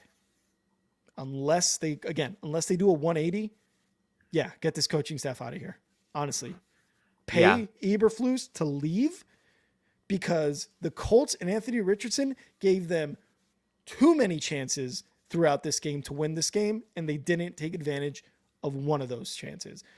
Anthony Richardson was playing like shit. You said he wasn't completing high school level throws. There was a guy in the flat he overthrew by like 7 yards. Anthony Richardson is clearly struggling. If you want him to throw a deep ball, Anthony Richardson is going to complete that deep ball. But these short to mid-range, these short to mid-range throws for Anthony Richardson are rough. Jonathan Taylor, stellar game by him. Stellar game. One of the premier backs in the NFL. So I got my stuff out for the Bears. You got to give credit to the Colts because they ran the ball. They used what worked. And even though their quarterback made a ton of mistakes, they were able to come away with a win at home, even when it looked like they were not. So credit to the Colts. for that dub. Yeah, and I think there was like the scenario that the Bears were, because they had such a good roster. There was like some people that are like their ceiling's like 12 wins and they could make the playoffs. I think the Bears could still be a playoff team, but I think everyone's out on the 11-10 wins right now. Yeah, real quick, last thing on the Bears. If they if they don't win more than 7 games, yeah, Eberflus is fucking out, man. I want them to win. I'm gonna root for my team to win no matter what. But if losing, if losing 10 games this year means that Eberflus is out, fuck it. Yeah, So be it. that's how you got to be as a fan. It's like I want to win all my games, but if losing sets me up with Caleb Williams, then whatever. Yeah, that's Exactly. the And we're thing gonna about losing. The NFL does try to balance the scales, yeah, for the team and that loses. we haven't talked about the Steelers game yet, right? No, not yet. Okay. Once we do, I'll tell you guys why I brought it up. But go ahead. Well, the Houston Texans tried to take on the Vikings. This was another game where I told you to go Vikings here. The Vikings were Mm-hmm. actually underdogs at home. Um, the Vikings, they're a top 5 team right now. How good are they? You could argue between 3 and 2 if you want. Mm-hmm. Through 3 weeks of football, the Vikings have been arguably the league's best team. They won on the road at the Giants week 1. They defeated one of the NFC's best team in week 2 with the 49ers, and now they dismantled one of the AFC Super Bowl teams in the Texans. Um, Mm-hmm. a very blitz heavy defense. The Vikings blitz CJ Stroud on 16 of his 37 dropbacks. We know that Brian Flores is really aggressive and he dials up blitzes, and they're so different and complex. And you think Yeah. they're coming and they're backing, you think they're backing and they're coming, and then you think no one's coming and the corners got you. Mm-hmm. They're all over the place. Um, at least from the Vikings perspective, this will probably be the most highly anticipated matchup at Lambeau next week since they brought back Brett Favre in 2009, I believe, Mm-hmm. because they're playing the Packers next week, and the Vikings are leading the NFC North, and they would love to put some breathing room between them and the Packers, who may not have Jordan Love. But Yeah. for the Vikings, this is just like getting off to such an incredible start for them. They are taking care of business, and nobody can say, well, they haven't played anybody, which is the cool part about it. Mm-hmm. Sam Darnold looks awesome. He looks Yeah. amazing. This is what I was saying about Sam Darnold getting with Kevin O'Connell and those weapons. He's in the best situation. He actually had time to grow. This is what happens when you don't rush a quarterback to starting, when you let him go to 3 different teams and learn from different coordinators. And then it just felt like this was his time, didn't it? I Yeah. mean, it did Yeah. to me. And he's just looking like people are like, who is this guy? It's like, well, this is what happens when you're patient. And it looks like the Vikings are going to be the one that's gets to receive the reward that the Jets should be getting, to Yeah. be fair, right? Yeah. But no, you have to win in 1 year or you're gone, and that's the league that we live in right now. So, and to be fair, I don't know if he ever would have succeeded with Carolina or the Jets, because there's a lot of dysfunction in certain organizations, specifically with the quarterback position. Mm-hmm. And that's also becoming clear with Baker Mayfield and Sam Darnold having success. 2 Mm-hmm. guys that Carolina kicked out. Um, Yep. so for the Texans, will the offense put it together? And this was kind of the one concern people had when they brought in Diggs. Is there too many cooks in the kitchen? He Yep. only threw for 215 yards. He had 2 picks. He only threw 1 touchdown. Um, I think the main reason that they're not executing more consistently is the flags. They were totally just playing sloppy football, very penalized. The offensive line was just derailing the offense every time they had a big play. There was a holding call or something. And if the Texans don't fix it, the Super Bowl expectations are going to vanish very quickly. Yeah. Yeah. The Texans could have benefited from running the ball, but instead they struggled against Brian Flores' defense because their defense looks like maybe a top 5 unit as well. Yeah. Stroud was pressured on 44% of his dropbacks, and he went 6 for 11 for 66 yards under pressure with a touchdown and an interception and a passer rating of 65. The Texans, I don't think it's panic, but it's just like more about the Vikings for me. Yeah, and Sam Darnold is doing a stellar job. He becomes the first quarterback in Vikings history to win his first 3 games of the season and throw multiple touchdowns in each of those games. So he's Wow. making history with Kevin O'Connell and the Vikings, and like you said, he's or like Bill said, he's having a resurgence story, right? Resurgence story here. He is the third quarterback, and I'm going to name this the Tannehill Award, to do this, right? Like go Baker. through multiple teams. Yeah, it started with Geno, then it went to Baker, and now it's Sam Darnold. Geno I started because like he actually had a really good first season with the Seahawks, and he's still their quarterback. He's still doing really well, like well enough. I'm not saying like he's lighting it up or anything, but he's doing well enough to keep the starting job. So yeah, I think Geno is the most shocking from that list. I agree. And Darnold, I think, is a very close second from what we've seen with the Jets, from his I'm seeing ghosts on the sidelines with the Jets to Carolina. And I'm actually glad you brought him and Baker up while you were, talking about this game, because this is one of the reasons why I was asking about the Steelers game, because look, Justin Fields is the starter and he's 3-0. Sam Darnold 3-0, multiple touchdowns in these games. Baker with Dave Canales last year was doing phenomenal. Geno Smith under Pete Carroll, thank you, was doing really good. Like he was the most accurate quarter, or had the best completion percentage in his first year in Seattle. This is what coaching does. A good coaching staff creates a good system, which creates a good quarterback in that system. Yeah. I'm not saying Look at Matt LaFleur with Malik Willis.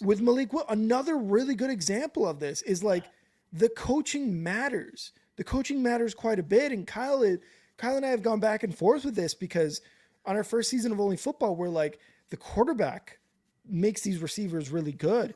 And the coaching, if it's a good coaching staff and a solid environment, a solid franchise, it's going to make these quarterbacks that were once like looked at and like laughed at, like a Sam Darnold, like a Baker, like a Geno Smith, and it turns them into these guys who are now lighting up the league, like Sam Darnold is, for example. So that's one of the reasons I wanted to bring up the Steelers game, because Mike Tomlin, look what that coaching staff and that franchise is doing with Justin Fields. Justin Fields had a really good game.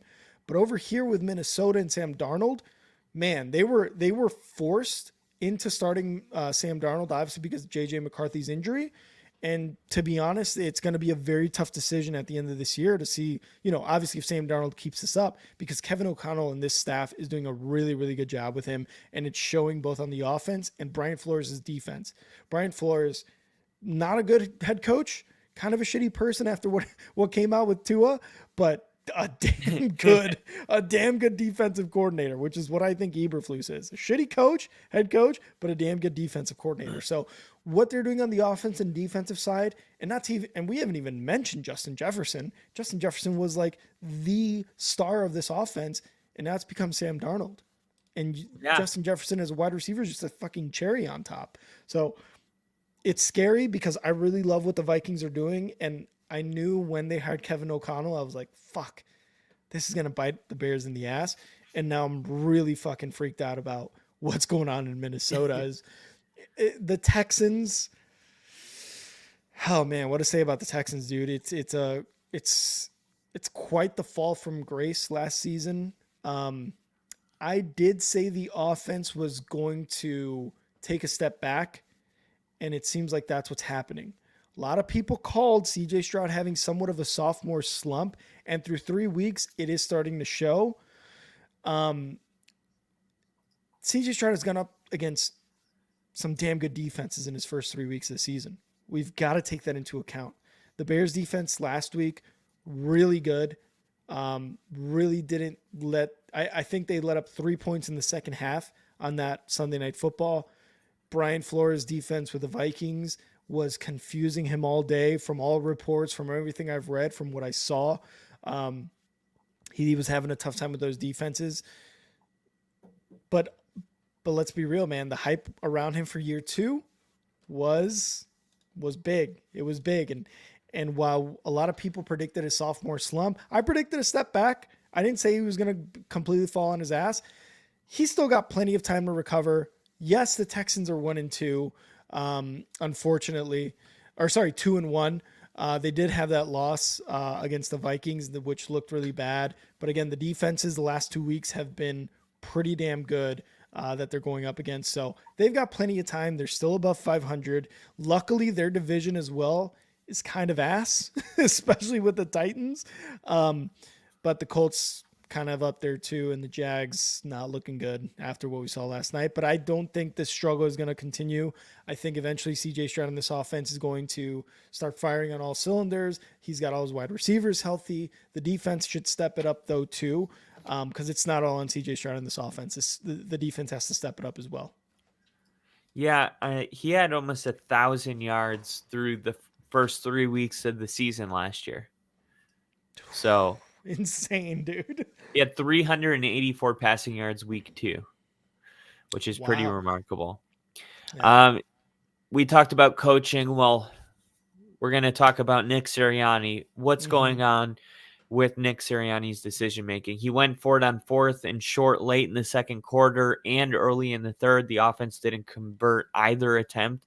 The Eagles walked away without points in a close game. It was a close game when he decided to make those calls. He finally did opt for a field goal attempt. It was from 60 yards. It was from 60 yards out. Midway through the fourth quarter, Jake Elliott didn't convert. It's like, okay, now you want to send me out there, you dick. The Saints proceeded to go take a drive for the go-ahead touchdown, but his game management has been suspect for the past 2 weeks. It wasn't just this game, and it's really hindering the Eagles' chances of winning games.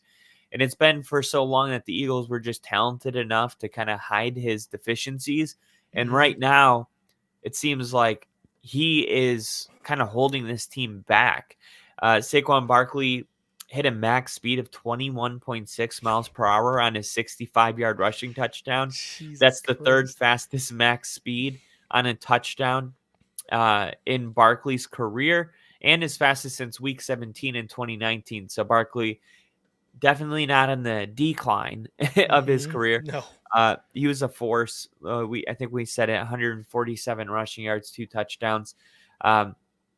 This is what I was waiting for this moment. Vic Fangio's defense stepping up against a top-ranked offense through the first 2 weeks. The run defense entered the game allowing a league-high 6.4 yards per carry.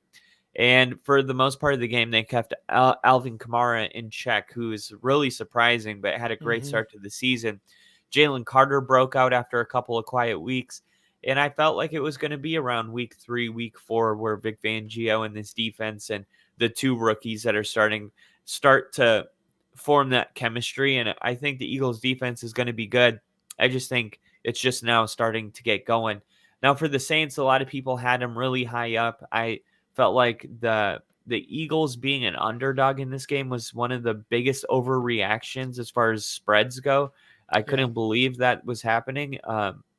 Yes, the Saints were playing really good, but the Eagles are, for a lot of people, a Super Bowl type team. So I just thought, well, that's kind of an overreaction. But it's going to be interesting to see how the Saints respond after being tested for the first time in this season. There's not really an easy way to account for the Saints losing their best lineman. They definitely floundered a little bit when they sent Eric McCoy out there after 3 snaps with a groin injury. And then Lucas Patrick moved from left guard to center, and then they had to bring in a left guard from the bench. It was just not the Oof. same. And the Saints ended up averaging only 3.1 yards per carry against the Eagles' run defense, which is the 7th worst in the NFL. So I don't know if it says more about the Eagles or the Saints, but I think it says just the right amount about both. So Yeah. the Saints play the Falcons next week, and this is going to be their first test to see, like, okay, was week 1 and week 2 a fluke, or are you guys, were they not a fluke, but the offensive line is something you can't overcome? Mm-hmm. I'm excited to see, but good win for the Eagles. This was a hard game to win. Yeah. Um, the New Orleans feeling really good about themselves. You hold them to 12 points, but Nick Sirianni, um, these are the type of decisions that when it comes to playing a team in the postseason, that's going to have you a first round exit. Yeah, because this game for Eagles fans, the first 3 quarters were like, what the fuck is going on? The Saints Yeah. forced 2 turnovers, got a blocked punt. Luckily, the Eagles offense was pretty much like helped out completely by their defense. This was a very, very good game by their defense. And you said it at the very top. This is what I want to see from the Vic Fangio defense. They held the Saints to just 219 yards total and 12 points. I don't think there was one touchdown from Carr, one to Olave, no rushing touchdowns. Everything else was looked like field goals. So really good job by the defense here. The Eagles, all their points came in the fourth quarter, and you mentioned him. It was Saquon Barkley. Saquon was the entire offense for the Eagles in this game, and like I said, like he's not slowing down. Saquon had 147 yards, 2 touchdowns with a long of 65. But let's not forget that huge Dallas Goedert game too. He had 10 catches, 170 yards in that fourth quarter. That pretty much was getting that. They got the win for the Eagles there late in the fourth. So great job by Dallas Goedert coming across the middle of the field, catching that ball, getting to the sideline, and I think getting inside the 10-yard line so then Saquon can rush in for a touchdown. So really good game by the Eagles. On the Saints, on the other hand, you were hoping that this offense was not going to be stopped. But then they met a Vic Fangio Philadelphia Eagles defense that stopped them. Derek Carr had 100. Where is it? He had 142 yards, 1 touchdown, 1 interception. And again, this is just credit to the Eagles defense. Chris Olave had that lone touchdown, and Alvin Kamara 26 rushes, 87 yards, pretty much held in check. Yeah, it's as Saints fans, you're hoping that this is kind of like a hiccup here against the Eagles because of how good their defense played, but I don't know, man. The Saints, this is kind of what I thought the Saints were going to be going into the season. And they played kind of like I thought they were playing. But we'll see. We'll see what happens moving forward. And Bill, we got Bill gifting another Only Football Fam membership. And this time it goes to Murricane. So Murricane, awesome. Congrats. Welcome back to the Only Football Fam. Yeah, again, Saints defense was able to do something. 2 turnovers and a block punt, but the Saints offense was not able to do anything. But even after that, they still gave up 460 yards to the Philadelphia Eagles. 460 total yards. They more than doubled what the Saints got in offensive yards. So just a bad game for the Saints overall, and the Eagles, again, mostly on the defense and Saquon, good game for them, but just like Kyle said, some questionable things going on from Sirianni. Jalen Hurts didn't look great either in this game. It was all Saquon, and it was all the defense, and it was all Dallas Goedert for the Eagles, at least on the offensive side. But the defense doing nothing but really, really good things. And yeah, good win for the Eagles, like you said, Kyle. I heard Bill got a new member. Gifted to Murricane. Let's go. Member. Thank you, Bill. All right, ladies and gentlemen. I know where this is going. Bo Nix turned a corner, Mm-hmm. and he is going to win Offensive Rookie of the Year. Woo, He shit. is going to do it. I'm telling you. He looked great. Now, this Tampa team was also undefeated. This was the NFC's version. Well, that's both teams are in the NFC. This was the Vikings. Tampa's the Vikings, right? They were Mm-hmm. both undefeated. They're both playing really good on both sides of the ball, both coming off a impressive win, one against Detroit, one against San Francisco. The difference is Denver went into Tampa and just manhandled them. Yeah. I mean, it was like defensively, Tampa Mm-hmm. couldn't do anything. They couldn't do anything. They couldn't run the football. Mm-hmm. The offensive line couldn't hold up. Denver was getting so much pressure. Baker Mayfield never felt comfortable in this game. But Bo Nix, he turned a corner. There was a specific play, and we played Tampa last year, and I posted it on my X where Russell Wilson, it was the same play, pressure coming from his backside, and he ends up trying to run and fumbling the ball. Well, there was Bo Nix, and it was like you were sure watching the game, you're like, oh, watch out, kind of a feeling. Yeah. And he just like ducks down, and it was like a sixth sense. It was like, how did you know he was there? It was like a total blindside moment. And he just Mm-hmm. goes down and then runs for 30 yards. And he shows his speed too, because he was clocked at 21 miles an hour running the football, which is like nobody talked about Bo Nix being a 21 mile an hour speed. Like when Saquon runs for 21 miles an hour, we bring it up. When Bo Yeah. Nix does it, no one really says anything about it. It's So you not. drafted a running back. No. I'm just saying I'm just happy kidding. that he has the ability Yeah. to actually utilize speed. They turn the Oh yeah. corner.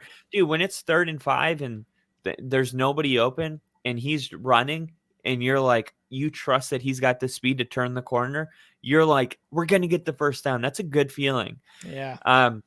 And for Denver, it was just like this was such a morale boosting win. They asked Sean Payton after the game, they're like, "Do you feel like Bo Nix was playing with more confidence?" And he was like, "Stop." And he was like, "No, that you're trying." He goes, "You're trying to fit your narrative." He's like, "Bo Nix has always been confident." He was like, I've been with this guy. He was confident in college. He was confident. He plays with poise." Like Sean, and then he said again yesterday, he's like, "Bo Nix is going to be somebody in this league.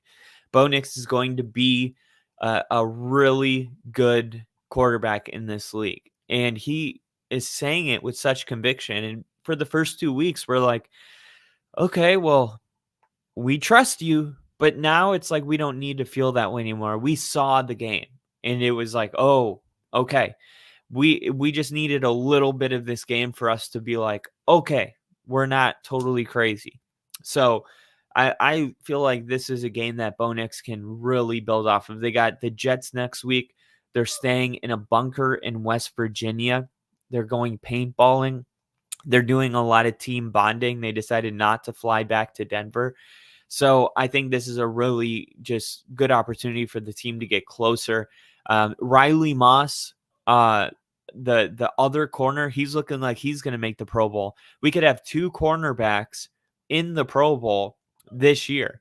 Pat Surtain has been amazing so far. He held Mike Evans to 1 reception for 8 yards in week 2 and week 1. He did the similar type numbers to DK Metcalf.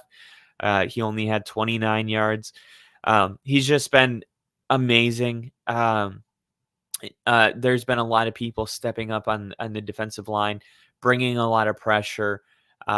This was a much needed win for the Broncos. They just had 1 touchdown in 7 red zone trips entering Sunday, but they scored a touchdown on their first possession, and they just kept it rolling. They ended up scoring 4 of their first 6 possessions and had the best rushing day on the season. They ran for 136 yards. They had 7 sacks, an interception, a fumble recovery. This was just an all-around win. And if it weren't for a fumble from Javonte Williams that led to a touchdown, the Bucks would have been shut out. So Mhm. You just can't be happier about this performance, and I feel like it's exactly what they need to go into New York and play the Jets, or New Jersey to play the Jets. So um, for the Bucks, everyone's like, "Well, what happened to the Bucks? And are they Mhm. going to be okay?" Like, um, where do we go from here? I mean, you got the interception to Brandon Jones, and Mhm. you got the offensive line not holding. I'm just gonna say it. I feel like the Bucks are gonna be fine. I think Denver just played a really good game and caught Tampa sleeping. This is gonna be a gut check for the Bucks because they got the Right. Eagles next week, so it doesn't get easier. This is the NFL, and this is what makes the NFL different than college. Is you might think an opponent that's 0-2 that has a rookie quarterback is there's no way they're gonna come into your house and embarrass you, and that's kind of what happened. Is the Bucks got embarrassed at home, and now they have to go and get ready for the Eagles. So Mhm. welcome to the NFL. Yeah, 100%. Bo Nix looked really good in this game, man. He looked good. He was passing the ball around to all of his receivers. I think I saw something where nine of his he completed passes to nine total receivers in this game. So he was spreading the love. He was spreading the love. I think that's what you want. Obviously, Cortland Sutton got a majority of those. He was a leading receiver, as a wide receiver one should be. But I want to talk about what this defense did to the Tampa Bay Bucks. 7 sacks from 6 different players on your defense. What a stat. And the fact that that love was also spread around to the defense, like not only was Bo Nix spraying the ball left, right, over the middle to 9 different receivers, you got 6 different defensive guys getting sacks. That's a hell of a fucking stat right there. That just goes to show that everyone on that defense is very capable of having big games. So credit to the Broncos defense on that one. Tampa Bay struggling because of injuries. Vita Vea, obviously one of the heart and soul almost of that defensive line, was out injured. But that didn't stop Bo Nix from spreading the ball around, and that didn't stop a couple touchdowns from your boy Tyler, or not a couple touchdowns, but a good rushing game from your boy Tyler Batty. Tyler Batty. He's such a baddie. Love it. But the Broncos, like, overall complete win. Bo Nix rushing for his second touchdown of the season. Again, spreading the ball around. Your kicker getting 4 field goals to make this kind of just like an absolute rout of the Tampa Bay Bucks. Baker Mayfield and the Bucks, yeah, they didn't really have anything going for them, man. Like, he was able to get it to I think 8 total receivers, with Chris Godwin being the guy who caught the touchdown. But other than that, that was about it, man. The Bucks had zero answer for that Denver defense, and could not be happier for Bo Six to get his first win. Yeah, I'm just pumped up to see, because obviously the Jets are a really good defense, so we'll see if they can build Yeah. if that confidence, because I was like, does this have more to do with Bo Nix taking a step, or the Bucks not being as good as the Seahawks and Steelers Mm-hmm. defensively? Um, Also, sorry, real quick before we move on, I didn't realize that Sean Payton just owned Todd Bowles in terms of record. Like, he's yeah, undefeated against Todd Bowles. And I'm like, holy shit, that's insane. He just owns Todd Bowles, I guess.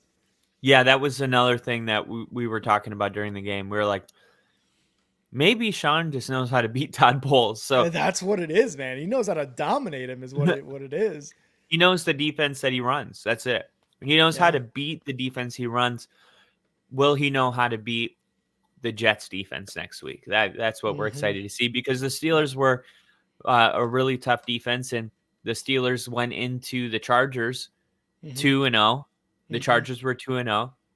We knew this was going to be a just disgusting, nasty game with Mm-hmm. Harbaugh just really embracing this nastiness culture, and the Steelers are that. So it was just a really exciting game, and the Chargers end up losing, and the Steelers offense gets 20 points, and you start wondering, well, is Justin Fields going to secure the long-term job here? And Mm-hmm. Fields He did have the first interception of his Steelers career, but he threw for 245 yards, and uh, most of that he looked really good. Mhm. I thought that he handled himself really well against a really difficult Chargers defense that was actually giving up like the fewest points of any team going into this game. Like Harbaugh has Yeah. already shifted the culture there where you're not going to go and score a bunch of points on them. But yet the Steelers were able to get more points than they were getting in previous weeks. Only one touchdown against the Broncos. So Mhm. um Broderick Jones was really surprising after Troy Fontenot injured his knee and went to Mhm. IR on Saturday. Jones was put back into the starting lineup Oof. um, after being benched for 3 penalties in a 6-play series. But against the Chargers, he wasn't called for a single penalty. Um, Fields was also sacked only 2 times. I just saw a PFF stat that has the top ranked linemen for week 3, and I think 2 Steelers were in the top 5. So Must be the nice. Steelers' offensive line's being really nice and something Fields has never had. Mhm. And Mhm. now you're starting to be like, well, maybe Fields. I mean, like, I'm Nah. not saying it's going to work out, but it would be dumb to say it won't because Mhm. Fields is still young. Like, Sam Yeah. Darnold just figured it out. Um, Dude, real quick, how old is Sam Darnold, do you think? 26. Did you think going into the season that he's 27? He's 27 years old. Are you saying that's old or young? No, like that's young. Like Mm. for the time he spent with the Jets, going to Carolina and then San Francisco last year, and now starting for the Vikings, I thought, oh, this guy's 29, 30. No, he's 27 years old. I So thought he was 26. okay, because I didn't realize that he was that young, but I guess he came to the league pretty damn young, 21, 22. Well, I think he only played 3 years with the Jets. Yeah, and then they got rid of him. Yeah, But so still, yeah, like but sometimes you have a player that just feel like Amari Cooper. He feels like 40 and he's 30, yeah, right? Like we've how did talked Amari about that Cooper before. just turn 30? Like what? But like He was Amari drafted Cooper, to the Raiders when they were in Oakland. What are we talking about? Amari Cooper was 30 10 years ago. What do you mean? But Justin Fields also very young. yeah, Justin Fields also really young and I mean good defense. I mean, look, we saw the Steelers make the playoffs with Kenny Pickett. I think Justin Fields is an upgrade over that. So Yeah. the run defense held J.K. Dobbins to an average of 1.5 yards per attempt. So Jeez. anytime you can shut the run down like that, he Mm-hmm. still had 15 carries. So credit Harbaugh for not just abandoning the run, even though it wasn't Yes. working. He was Yeah. sticking with it, which is Mm-hmm. there's something to be said for that. But entering the game, he was averaging 5.8 yards per carry before contact, which is Mm-hmm. crazy. Mm-hmm. Uh, 5 yards before contact. That's insane. Dobbins, who began week 3 as the league's leading rusher, had only 44 yards on the day. And the Chargers are going to need to adjust. Well, I guess the question is, how will the Chargers adjust if Herbert Yeah. misses time? Yeah. Because the Chargers experienced life without Herbert. He's missed 2 weeks training camp with that plantar fascia injury in his right Mm-hmm. foot. And we talked about it in the offseason that this is something that usually kind of lingers throughout the season. They did trade for Taylor Heineke after Herbert exited the game in the third quarter. The results were pretty similar, to be honest. Heineke was Mm-hmm. sacked 3 times. The Chargers offense didn't get a first down.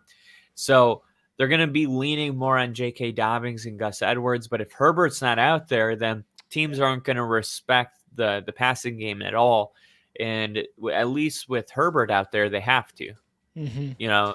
Um, so the Chargers are in a pickle. Basically, they need Herbert out there, period.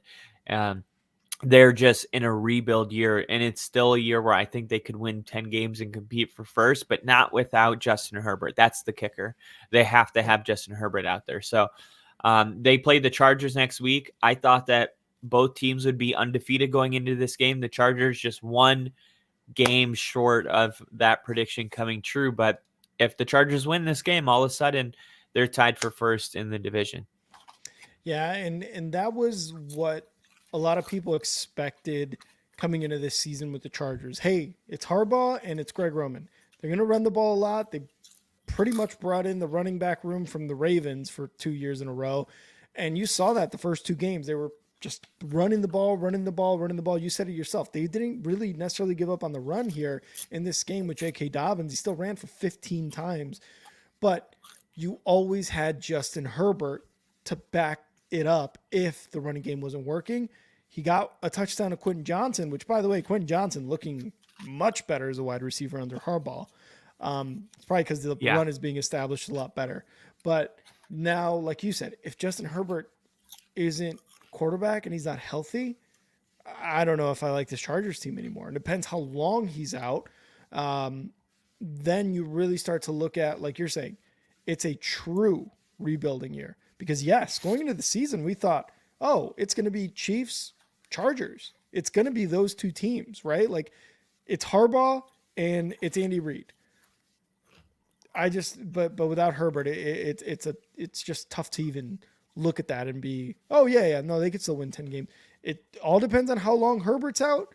But if he's out for 3 games or more, that's going to be a big toll in the season because Heineke he's not it, man. He is not it.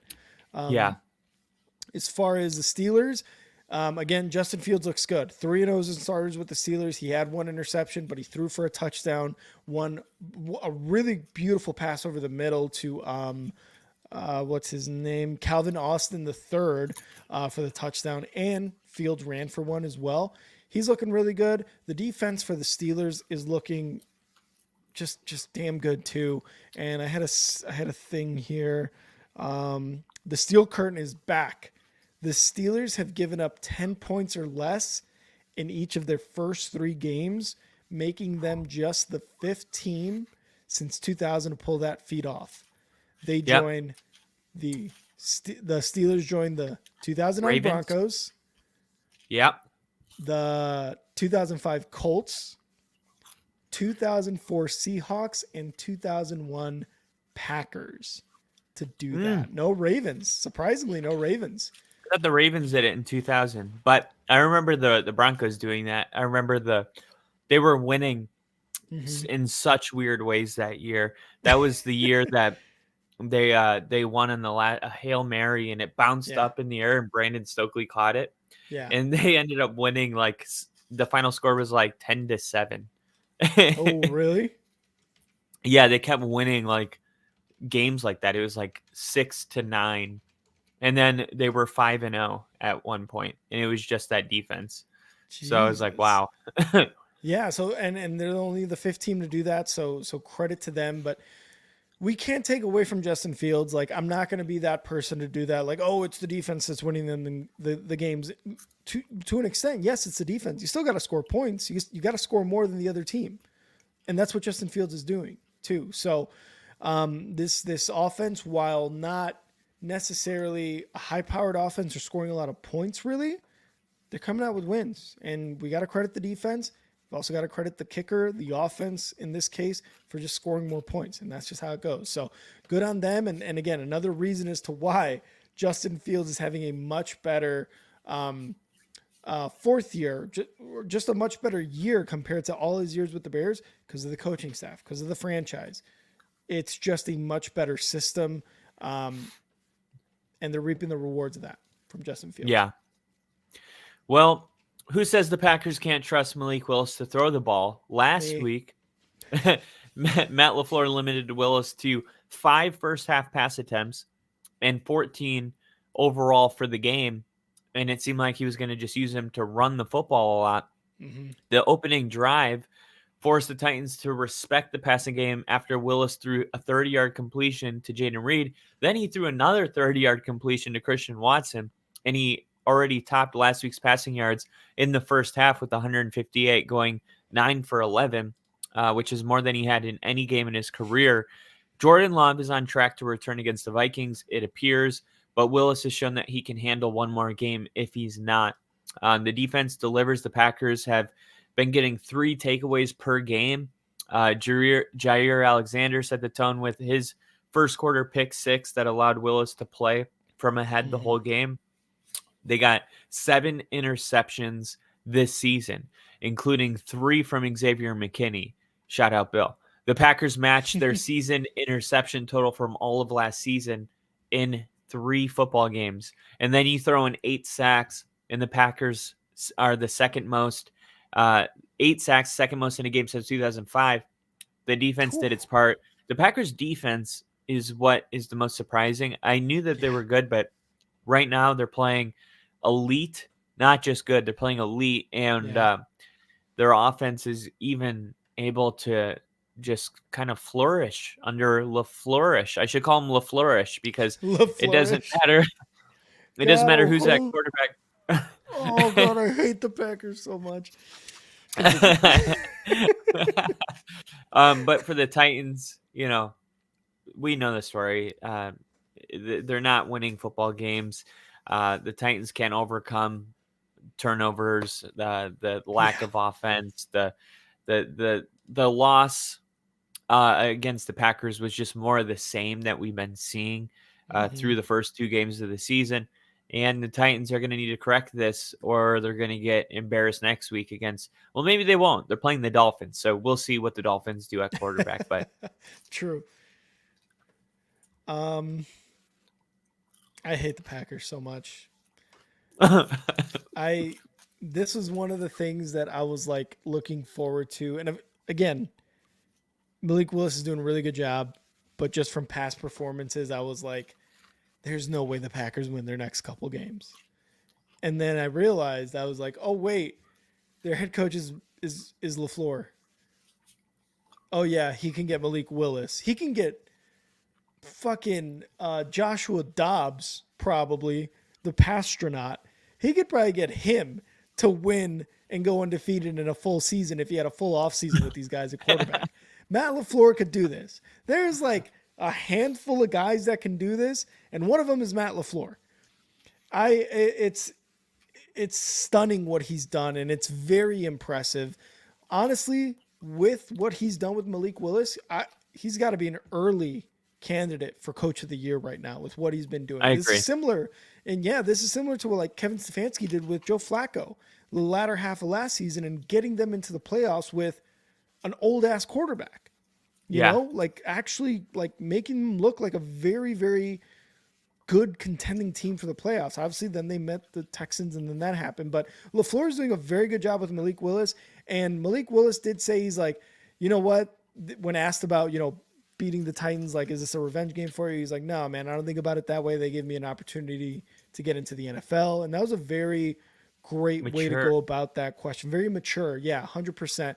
And then he just absolutely lit him up.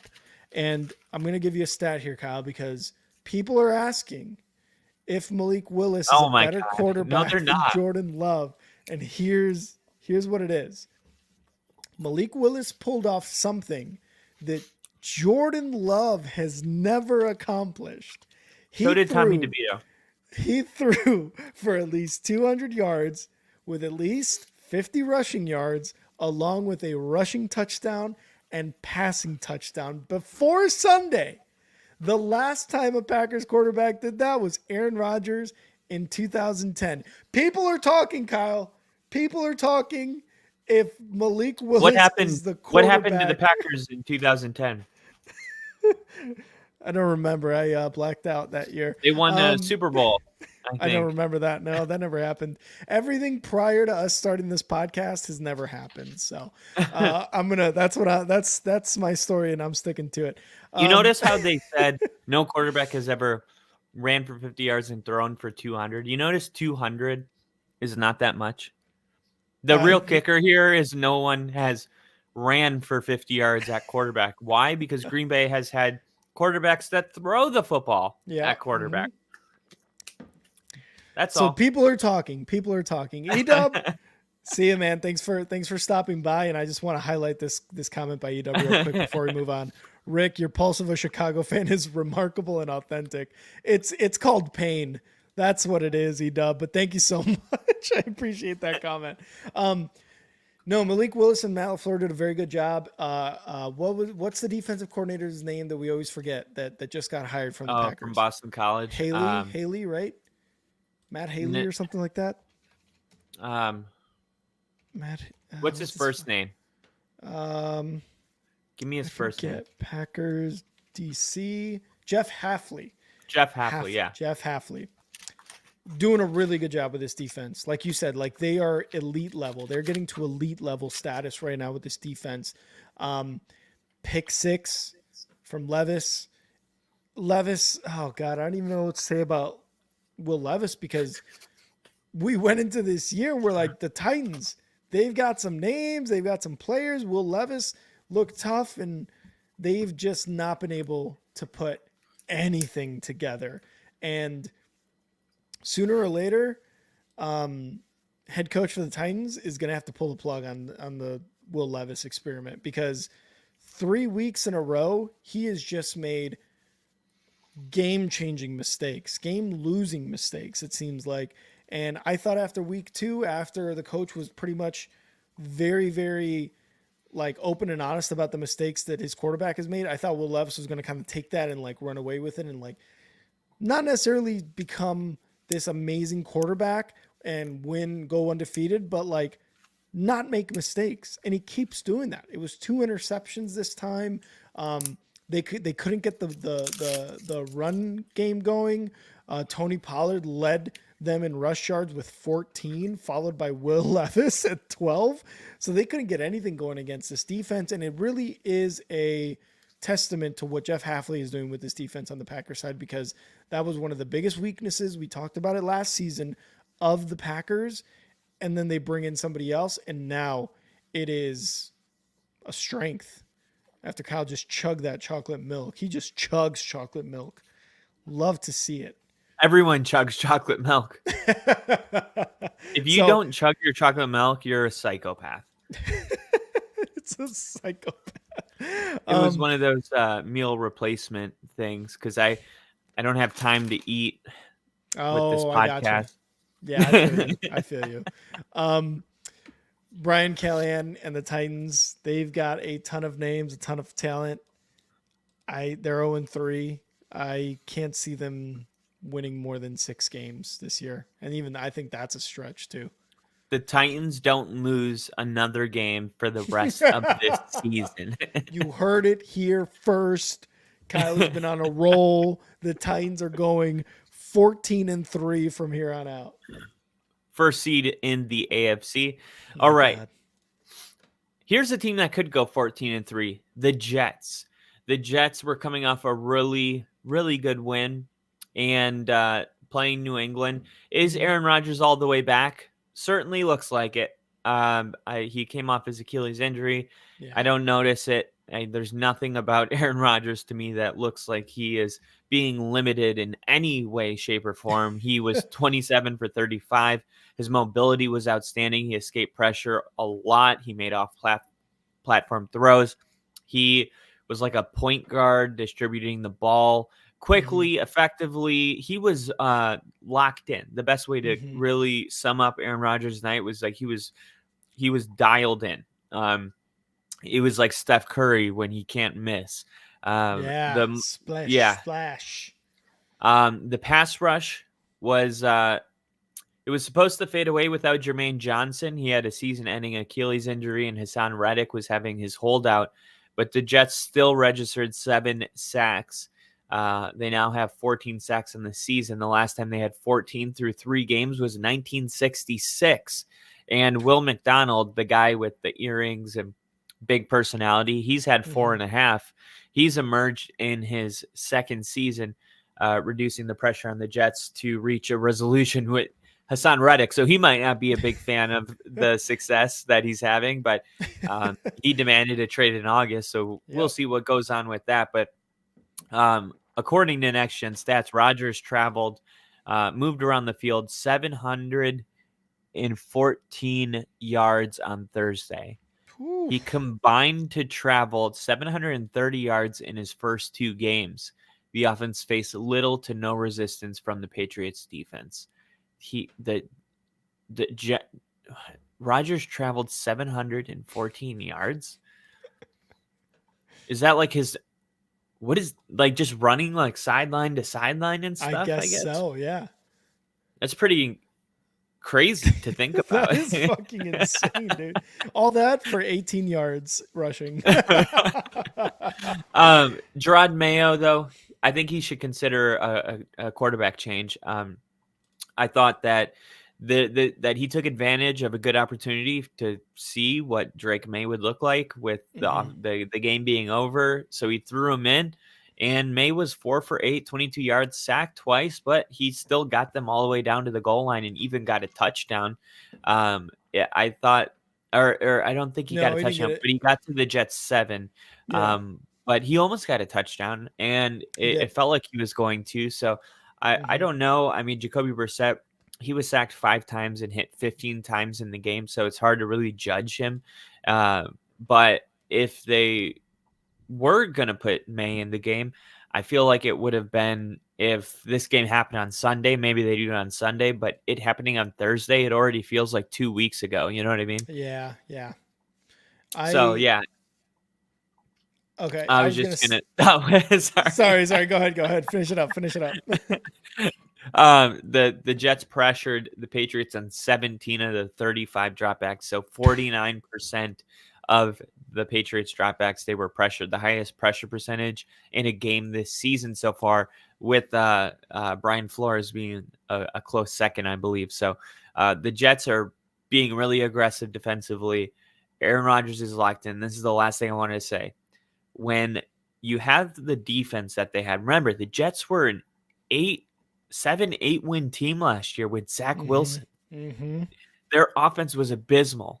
Yep. They have Garrett Wilson. They brought in Mike Williams, who looks good, and he's not Yeah. hurt. Lazard They looks have good too. Lazard, and only fitting his first touchdown as a Jet would go to a Packer. Yep. Then you got Brees Hall in the backfield, um, and then even Huffman. Braylon Allen too looks Or good. Braylon Allen out of Wisconsin looks Yeah. great. And then this offensive line is doing a damn good job of holding up, way better Mhm. than anything the Jets have had in recent years. I'm sure Zach Wilson's like, well, if I would have had that O line, maybe I could. It's like, no, you couldn't have. Shut up. But No, in you couldn't all have shut. reality, when you are predicting or making your expectation for the Jets, everybody out there, there was really two groups of people. There was people that were like, Aaron Rodgers is washed, Mhm. so the Jets are going to be overrated and underperform. And then you had Mhm. people that were like, the Jets should be a Super Bowl contender because he's not washed. Well, I think at this point in the season, we know that he's not washed. So it's time to reevaluate all those people that weren't bought into the Jets. I think you have to come back to the table. That was one of those games that wasn't like, he had a good game. Let's see if he can do it again. Like, that was one of those games where you're like, it's going to be a good season for the Jets. Yeah, the offense moved pretty damn near flawlessly with Aaron Rodgers there, and really comparative to last season. It looked really good. The defense was amazing, and this is again without Hassan Reddick on the field. The Patriots had zero chance. When you're getting pressured 50% of your dropbacks, yeah, you're gonna score 3 fucking points. That's a stat that should just be like in your head at all times, because that's exactly what's gonna happen. Um, Quarterback change for the Patriots. I liked what Drake May did. I was kind of scared that he was going to be the first rookie quarterback to get a first touchdown pass, especially when he's not starting. That would have been hilarious. But I don't know, man. I think you keep Jacoby Brissett there. It's tough when you go up against the Jets defense like that. And Jacoby Brissett, serviceable quarterback right now. Drake May still kind of a raw and finished product. So if they do, okay, cool. I get the change. I understand it. Do I think they should? No, probably not. I think just give No. Jacoby Brissett the rest of the season. But again, if they do, yeah, okay, let's go with Drake May now. But it's probably going to be a healthy dose of Ramondre Stevenson regardless. But they couldn't get anything going offensively against this Jets team. Aaron Rodgers traveling 7 football fields in his game so far, or whatever. No, now we know that Achilles is fully healed, so it's all good. Thanks for that stat. Um, it's really good what he's doing with these guys. Braylon Allen, again, I mentioned he's like the youngest player in the league, and you got Aaron Rodgers as the oldest player in the league. So you really Oh, like cool. that. Yeah, the like Yin and yang. Gen Z boomer type of thing going on, the Yeah. yin and yang. Yeah. Yeah. It is So, crazy, really quick, to just think about this for a second. Aaron mhm, Rodgers is, I mean, people say 40 is not an old man, but when you think about how old 40 really is, like, think mhm, about us in 10 years, right? Think of how old you feel right now. yeah, Like, 10 you look years. at these kids that are like Mhm, 20 years old and you're like, they're kids, you know? Now imagine you 10 years down the road, right? mhm, You're going to feel the same gap between 20 and 30. You're going to feel again. Imagine still being in the NFL. And then imagine a 20-year-old. Like, we're literally mhm, at the age where this could be your son and you're on the same team. Like, mhm. that is just like, And there's a 20-year difference because I'm pretty sure Braylon Allen is 20 years old in like however yeah. many months, and Aaron Rodgers damn near is 40, 41, something like that. Me and my It's mom have a less age gap than that. We have an really 18-year age gap. And oh wow. they're So imagine that Aaron Rodgers. Oh my God, and it's insane. And but like what he's doing as the old man on the team with these younger guys, it's just impressive. I think I put up that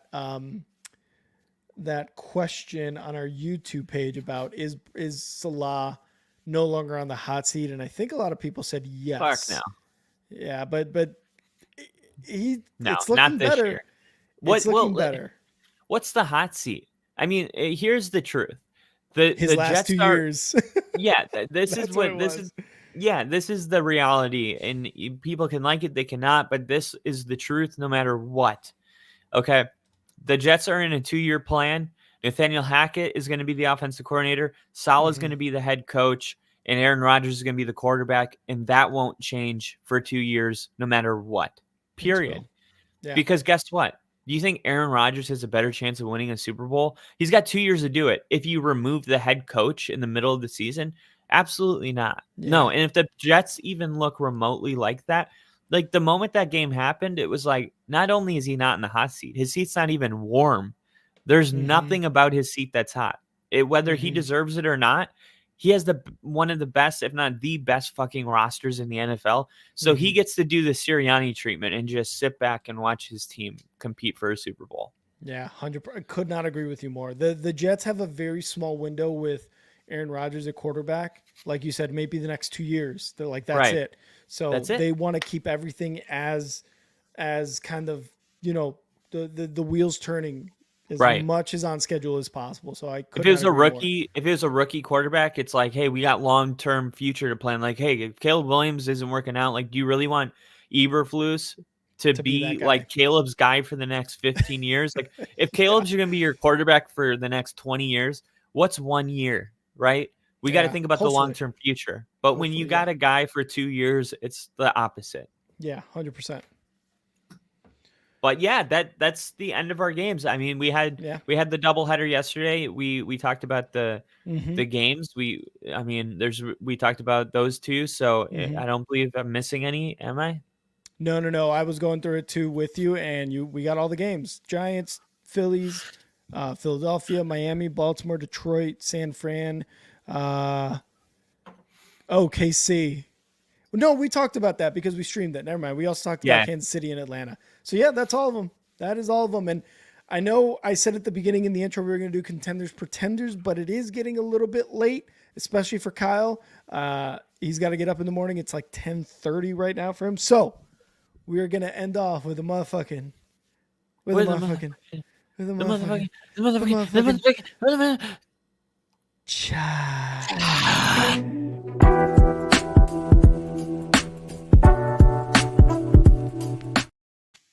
All right, Bill. He's got a rookie wide receiver named Malik Neighbors. Yep. He sent you the tribe, so I'll let you do the stats, and then I'll finish it off with one more. All right. Bills chives. Malik Neighbors' hot start to rookie year leads to early accolades. It's been the Malik Neighbors show for the Giants through 3 weeks as the rookie phenom has continued to break records. Against the Browns in week 3, Malik Neighbors caught 8 passes for 78 yards and a pair of touchdowns. In doing so, Neighbors became the youngest wide receivers with a multi-touchdown game in history, NFL history, at 21 years and 56 days of age. That mark was previously held by Iron Man Mike Evans. Through 3 career games, Neighbors has totaled 23 receptions for 271 yards and 3 touchdowns. Not in like the last 10 years, not in the last 2 decades. Neighbors became the youngest wide receiver with a multi-touchdown game in NFL history. Wow. The NFL's been around for over 100 years, and Malik Neighbors is the youngest to do it in history. So, good job, Neighbors. Good job, Neighbors. Thanks for that, Bill. Appreciate that. Wow. Yeah, and congrats to Malik Neighbors because he is He's a stud. he's doing it is it's not even neighbor. I was going to try to say like fair, but I got to work on that. Anyway, I'm going to give you a list of 3 teams, and I want you to tell me what they have in common. Okay. Vikings, Commanders, Seahawks, and Broncos. What do they have in common? Holding their opponents under 15 points or something? Good guess. No. It's nowhere near what I said. So the NFL did their power rankings, and those are the 4 teams that made the biggest jump this year. Denver and the Seahawks moved up 8 spots in the power ranking, which is a lot. Normally you go up 1 or 2. Yeah. This is what they said about Denver. Bo Nix played his best NFL game top to bottom. He looked remarkably comfortable at times, especially compared to the more chaotic feel that the offense had in week 1 and week 2. The offensive line protected Nix well. They made quality snap decisions, delivered catchable balls more often than not. The run game did enough thanks to Nick scrambling. Jaleel McLaughlin had a miracle touchdown. Tyler Beatty's work was fine. In the fourth quarter, how about Denver's defense? Surtain clamped down on Mike Evans, allowing 1 catch for 9 yards. The defensive front had Baker Mayfield uncomfortable throughout the whole game. 7 sacks, 18 pressures. Per Next Gen Stats, Mayfield threw 33 times, but the longest pass play Denver allowed was 13 yards. This win was much needed for the Broncos. Let a pair of close games slip away to start the year, and now this. Who knows what Denver could become this year? Poof. This was one of those games for us. Yeah. And then for the Commanders, of course, they jumped 12 spots. Holy shit. Because of what they did to the Bengals last night. And that is what I wanted to add with my chives. What they did to the Bengals last night was pretty it was pretty freaking impressive. Yeah, right? It was pretty impressive. And I thought we all watched it and said, holy crap, Jaden Daniels is like, he's a stud. He's going to be a stud in this league. And I was thinking about the Bengals and they put extra pressure on themselves because they always talk shit. Remember Burrowhead and all of this other stuff? Yep. Well, look at this. This is an actual video. This is real. They did not make this up. Oh, no. This is actual footage of Cam Taylor-Britt before the game. They don't make them do a lot, so they keep it really simple for them. Nice college offense. Kingsbury's the OC, so a little move guys around here and there, but just keep it real simple for him. I heard his pass percentage is very high, but he's only throwing short routes. Some intermediate stuff, quick throws. Love that. Just to paraphrase, he said, they run a college offense. His completion percentage was going to be really high, but they're just going to throw it really short. Did you watch the game? Because I watched the game. I watched that game-sealing touchdown of fucking Scary Terry. The moon ball. Actually, I closed my eyes and I visualized Jaden Daniels, and you know what I don't see is short passes. I don't see any short passes. Yeah. All I saw were him throwing 40-yard bombs yesterday. Like, His first completion was a 45-yarder. Remember that? yeah. That Yeah. was like, I mean, like, what are you talking about? And Yeah. it's like, I don't know why the Bengals do this, but I don't know if this was like, oh, we're gonna put our backs against the wall, so we have to go out and win. But that aged terribly. did. Somebody commented on my Broncos hype video uh, after week 2, and they're like, "This aged like cheese," and I'm like, "Okay, so good because you have to age cheese." Like, you're like, it's 3 weeks, dude. Also, like, also, cheese is better the longer you age. That's like saying this age like wine. Cheese and wine are like both two things that get better with age. Like, what are you talking Yeah. about? That was the worst insult I've ever been given. I That- couldn't even be mad. that video you just played aged terribly, and it only aged like less than 24 hours, which is the crazy thing because he looks like an idiot now saying that stuff after Jane Daniels went, "Oh yeah, I'm gonna throw a quick 27-yard touchdown to seal the game to my boy Scary Terry," and then right in the bread basket. So no big deal, no big deal. So high too. Like, it was like he could have. It wasn't even the distance. It was the height he put on that ball too. It was Yeah, because it was like, you got to realize too. I watched it again. The blitz Today. was coming, so he had to just get rid of it, but he had to get needed rid of it. enough time for McLaurin to run under it. So he threw it so high. That's one of those throws that Mahomes makes, Josh Allen makes, and that's about it right now. So Yeah, that's exactly it. Like, he needed to get rid of it in time, like fast and with enough time to get there. So 100%. I wish I'm happy with Knicks, but I always thought Jaden was going to be special, and I'm happy for the Commanders because it's been a long ride since RG3 was Since RG3. special. But I think he's going to be I think he's Rookie of the Year. I think he's going to be what is it, Offensive Rookie of the Year. So we'll Kyle's see. calling it. Yeah, Kyle's calling it. All right, guys. Well, thank you so much for joining us on this live stream of our week 3 recap. Make sure to come in tomorrow. We will be live tomorrow for our week 4 picks, our top 5, and contenders, pretenders. We will actually be doing that tomorrow for sure.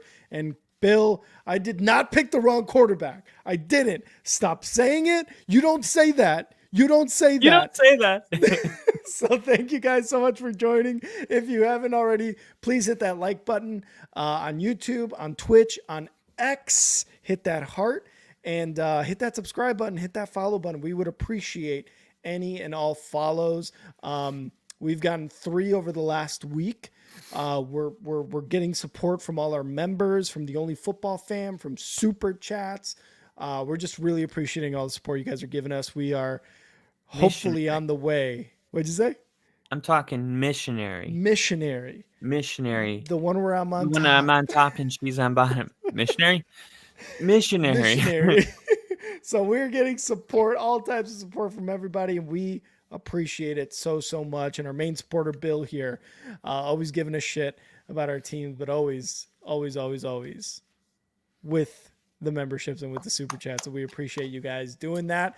Bill. If you guys want to follow us on X, you can follow me at, and now Rick right up there. Kyle, where can they follow you on X? You can follow me at NFL with Kyle. And if you want to follow the Only Football Podcast page, go to at Only Football Pod. Again, subscribe to us here on YouTube. Follow us on X and Twitch. We will again be back tomorrow for our week 4 picks. Kyle, you got anything else before we get up out of here? All I got is that you guys better believe. Believe in Bo 6. And Caleb Williams is the best quarterback of all time. Kyle! Always a good time, brother. Always a good time. Top 5, no debating. Top 5.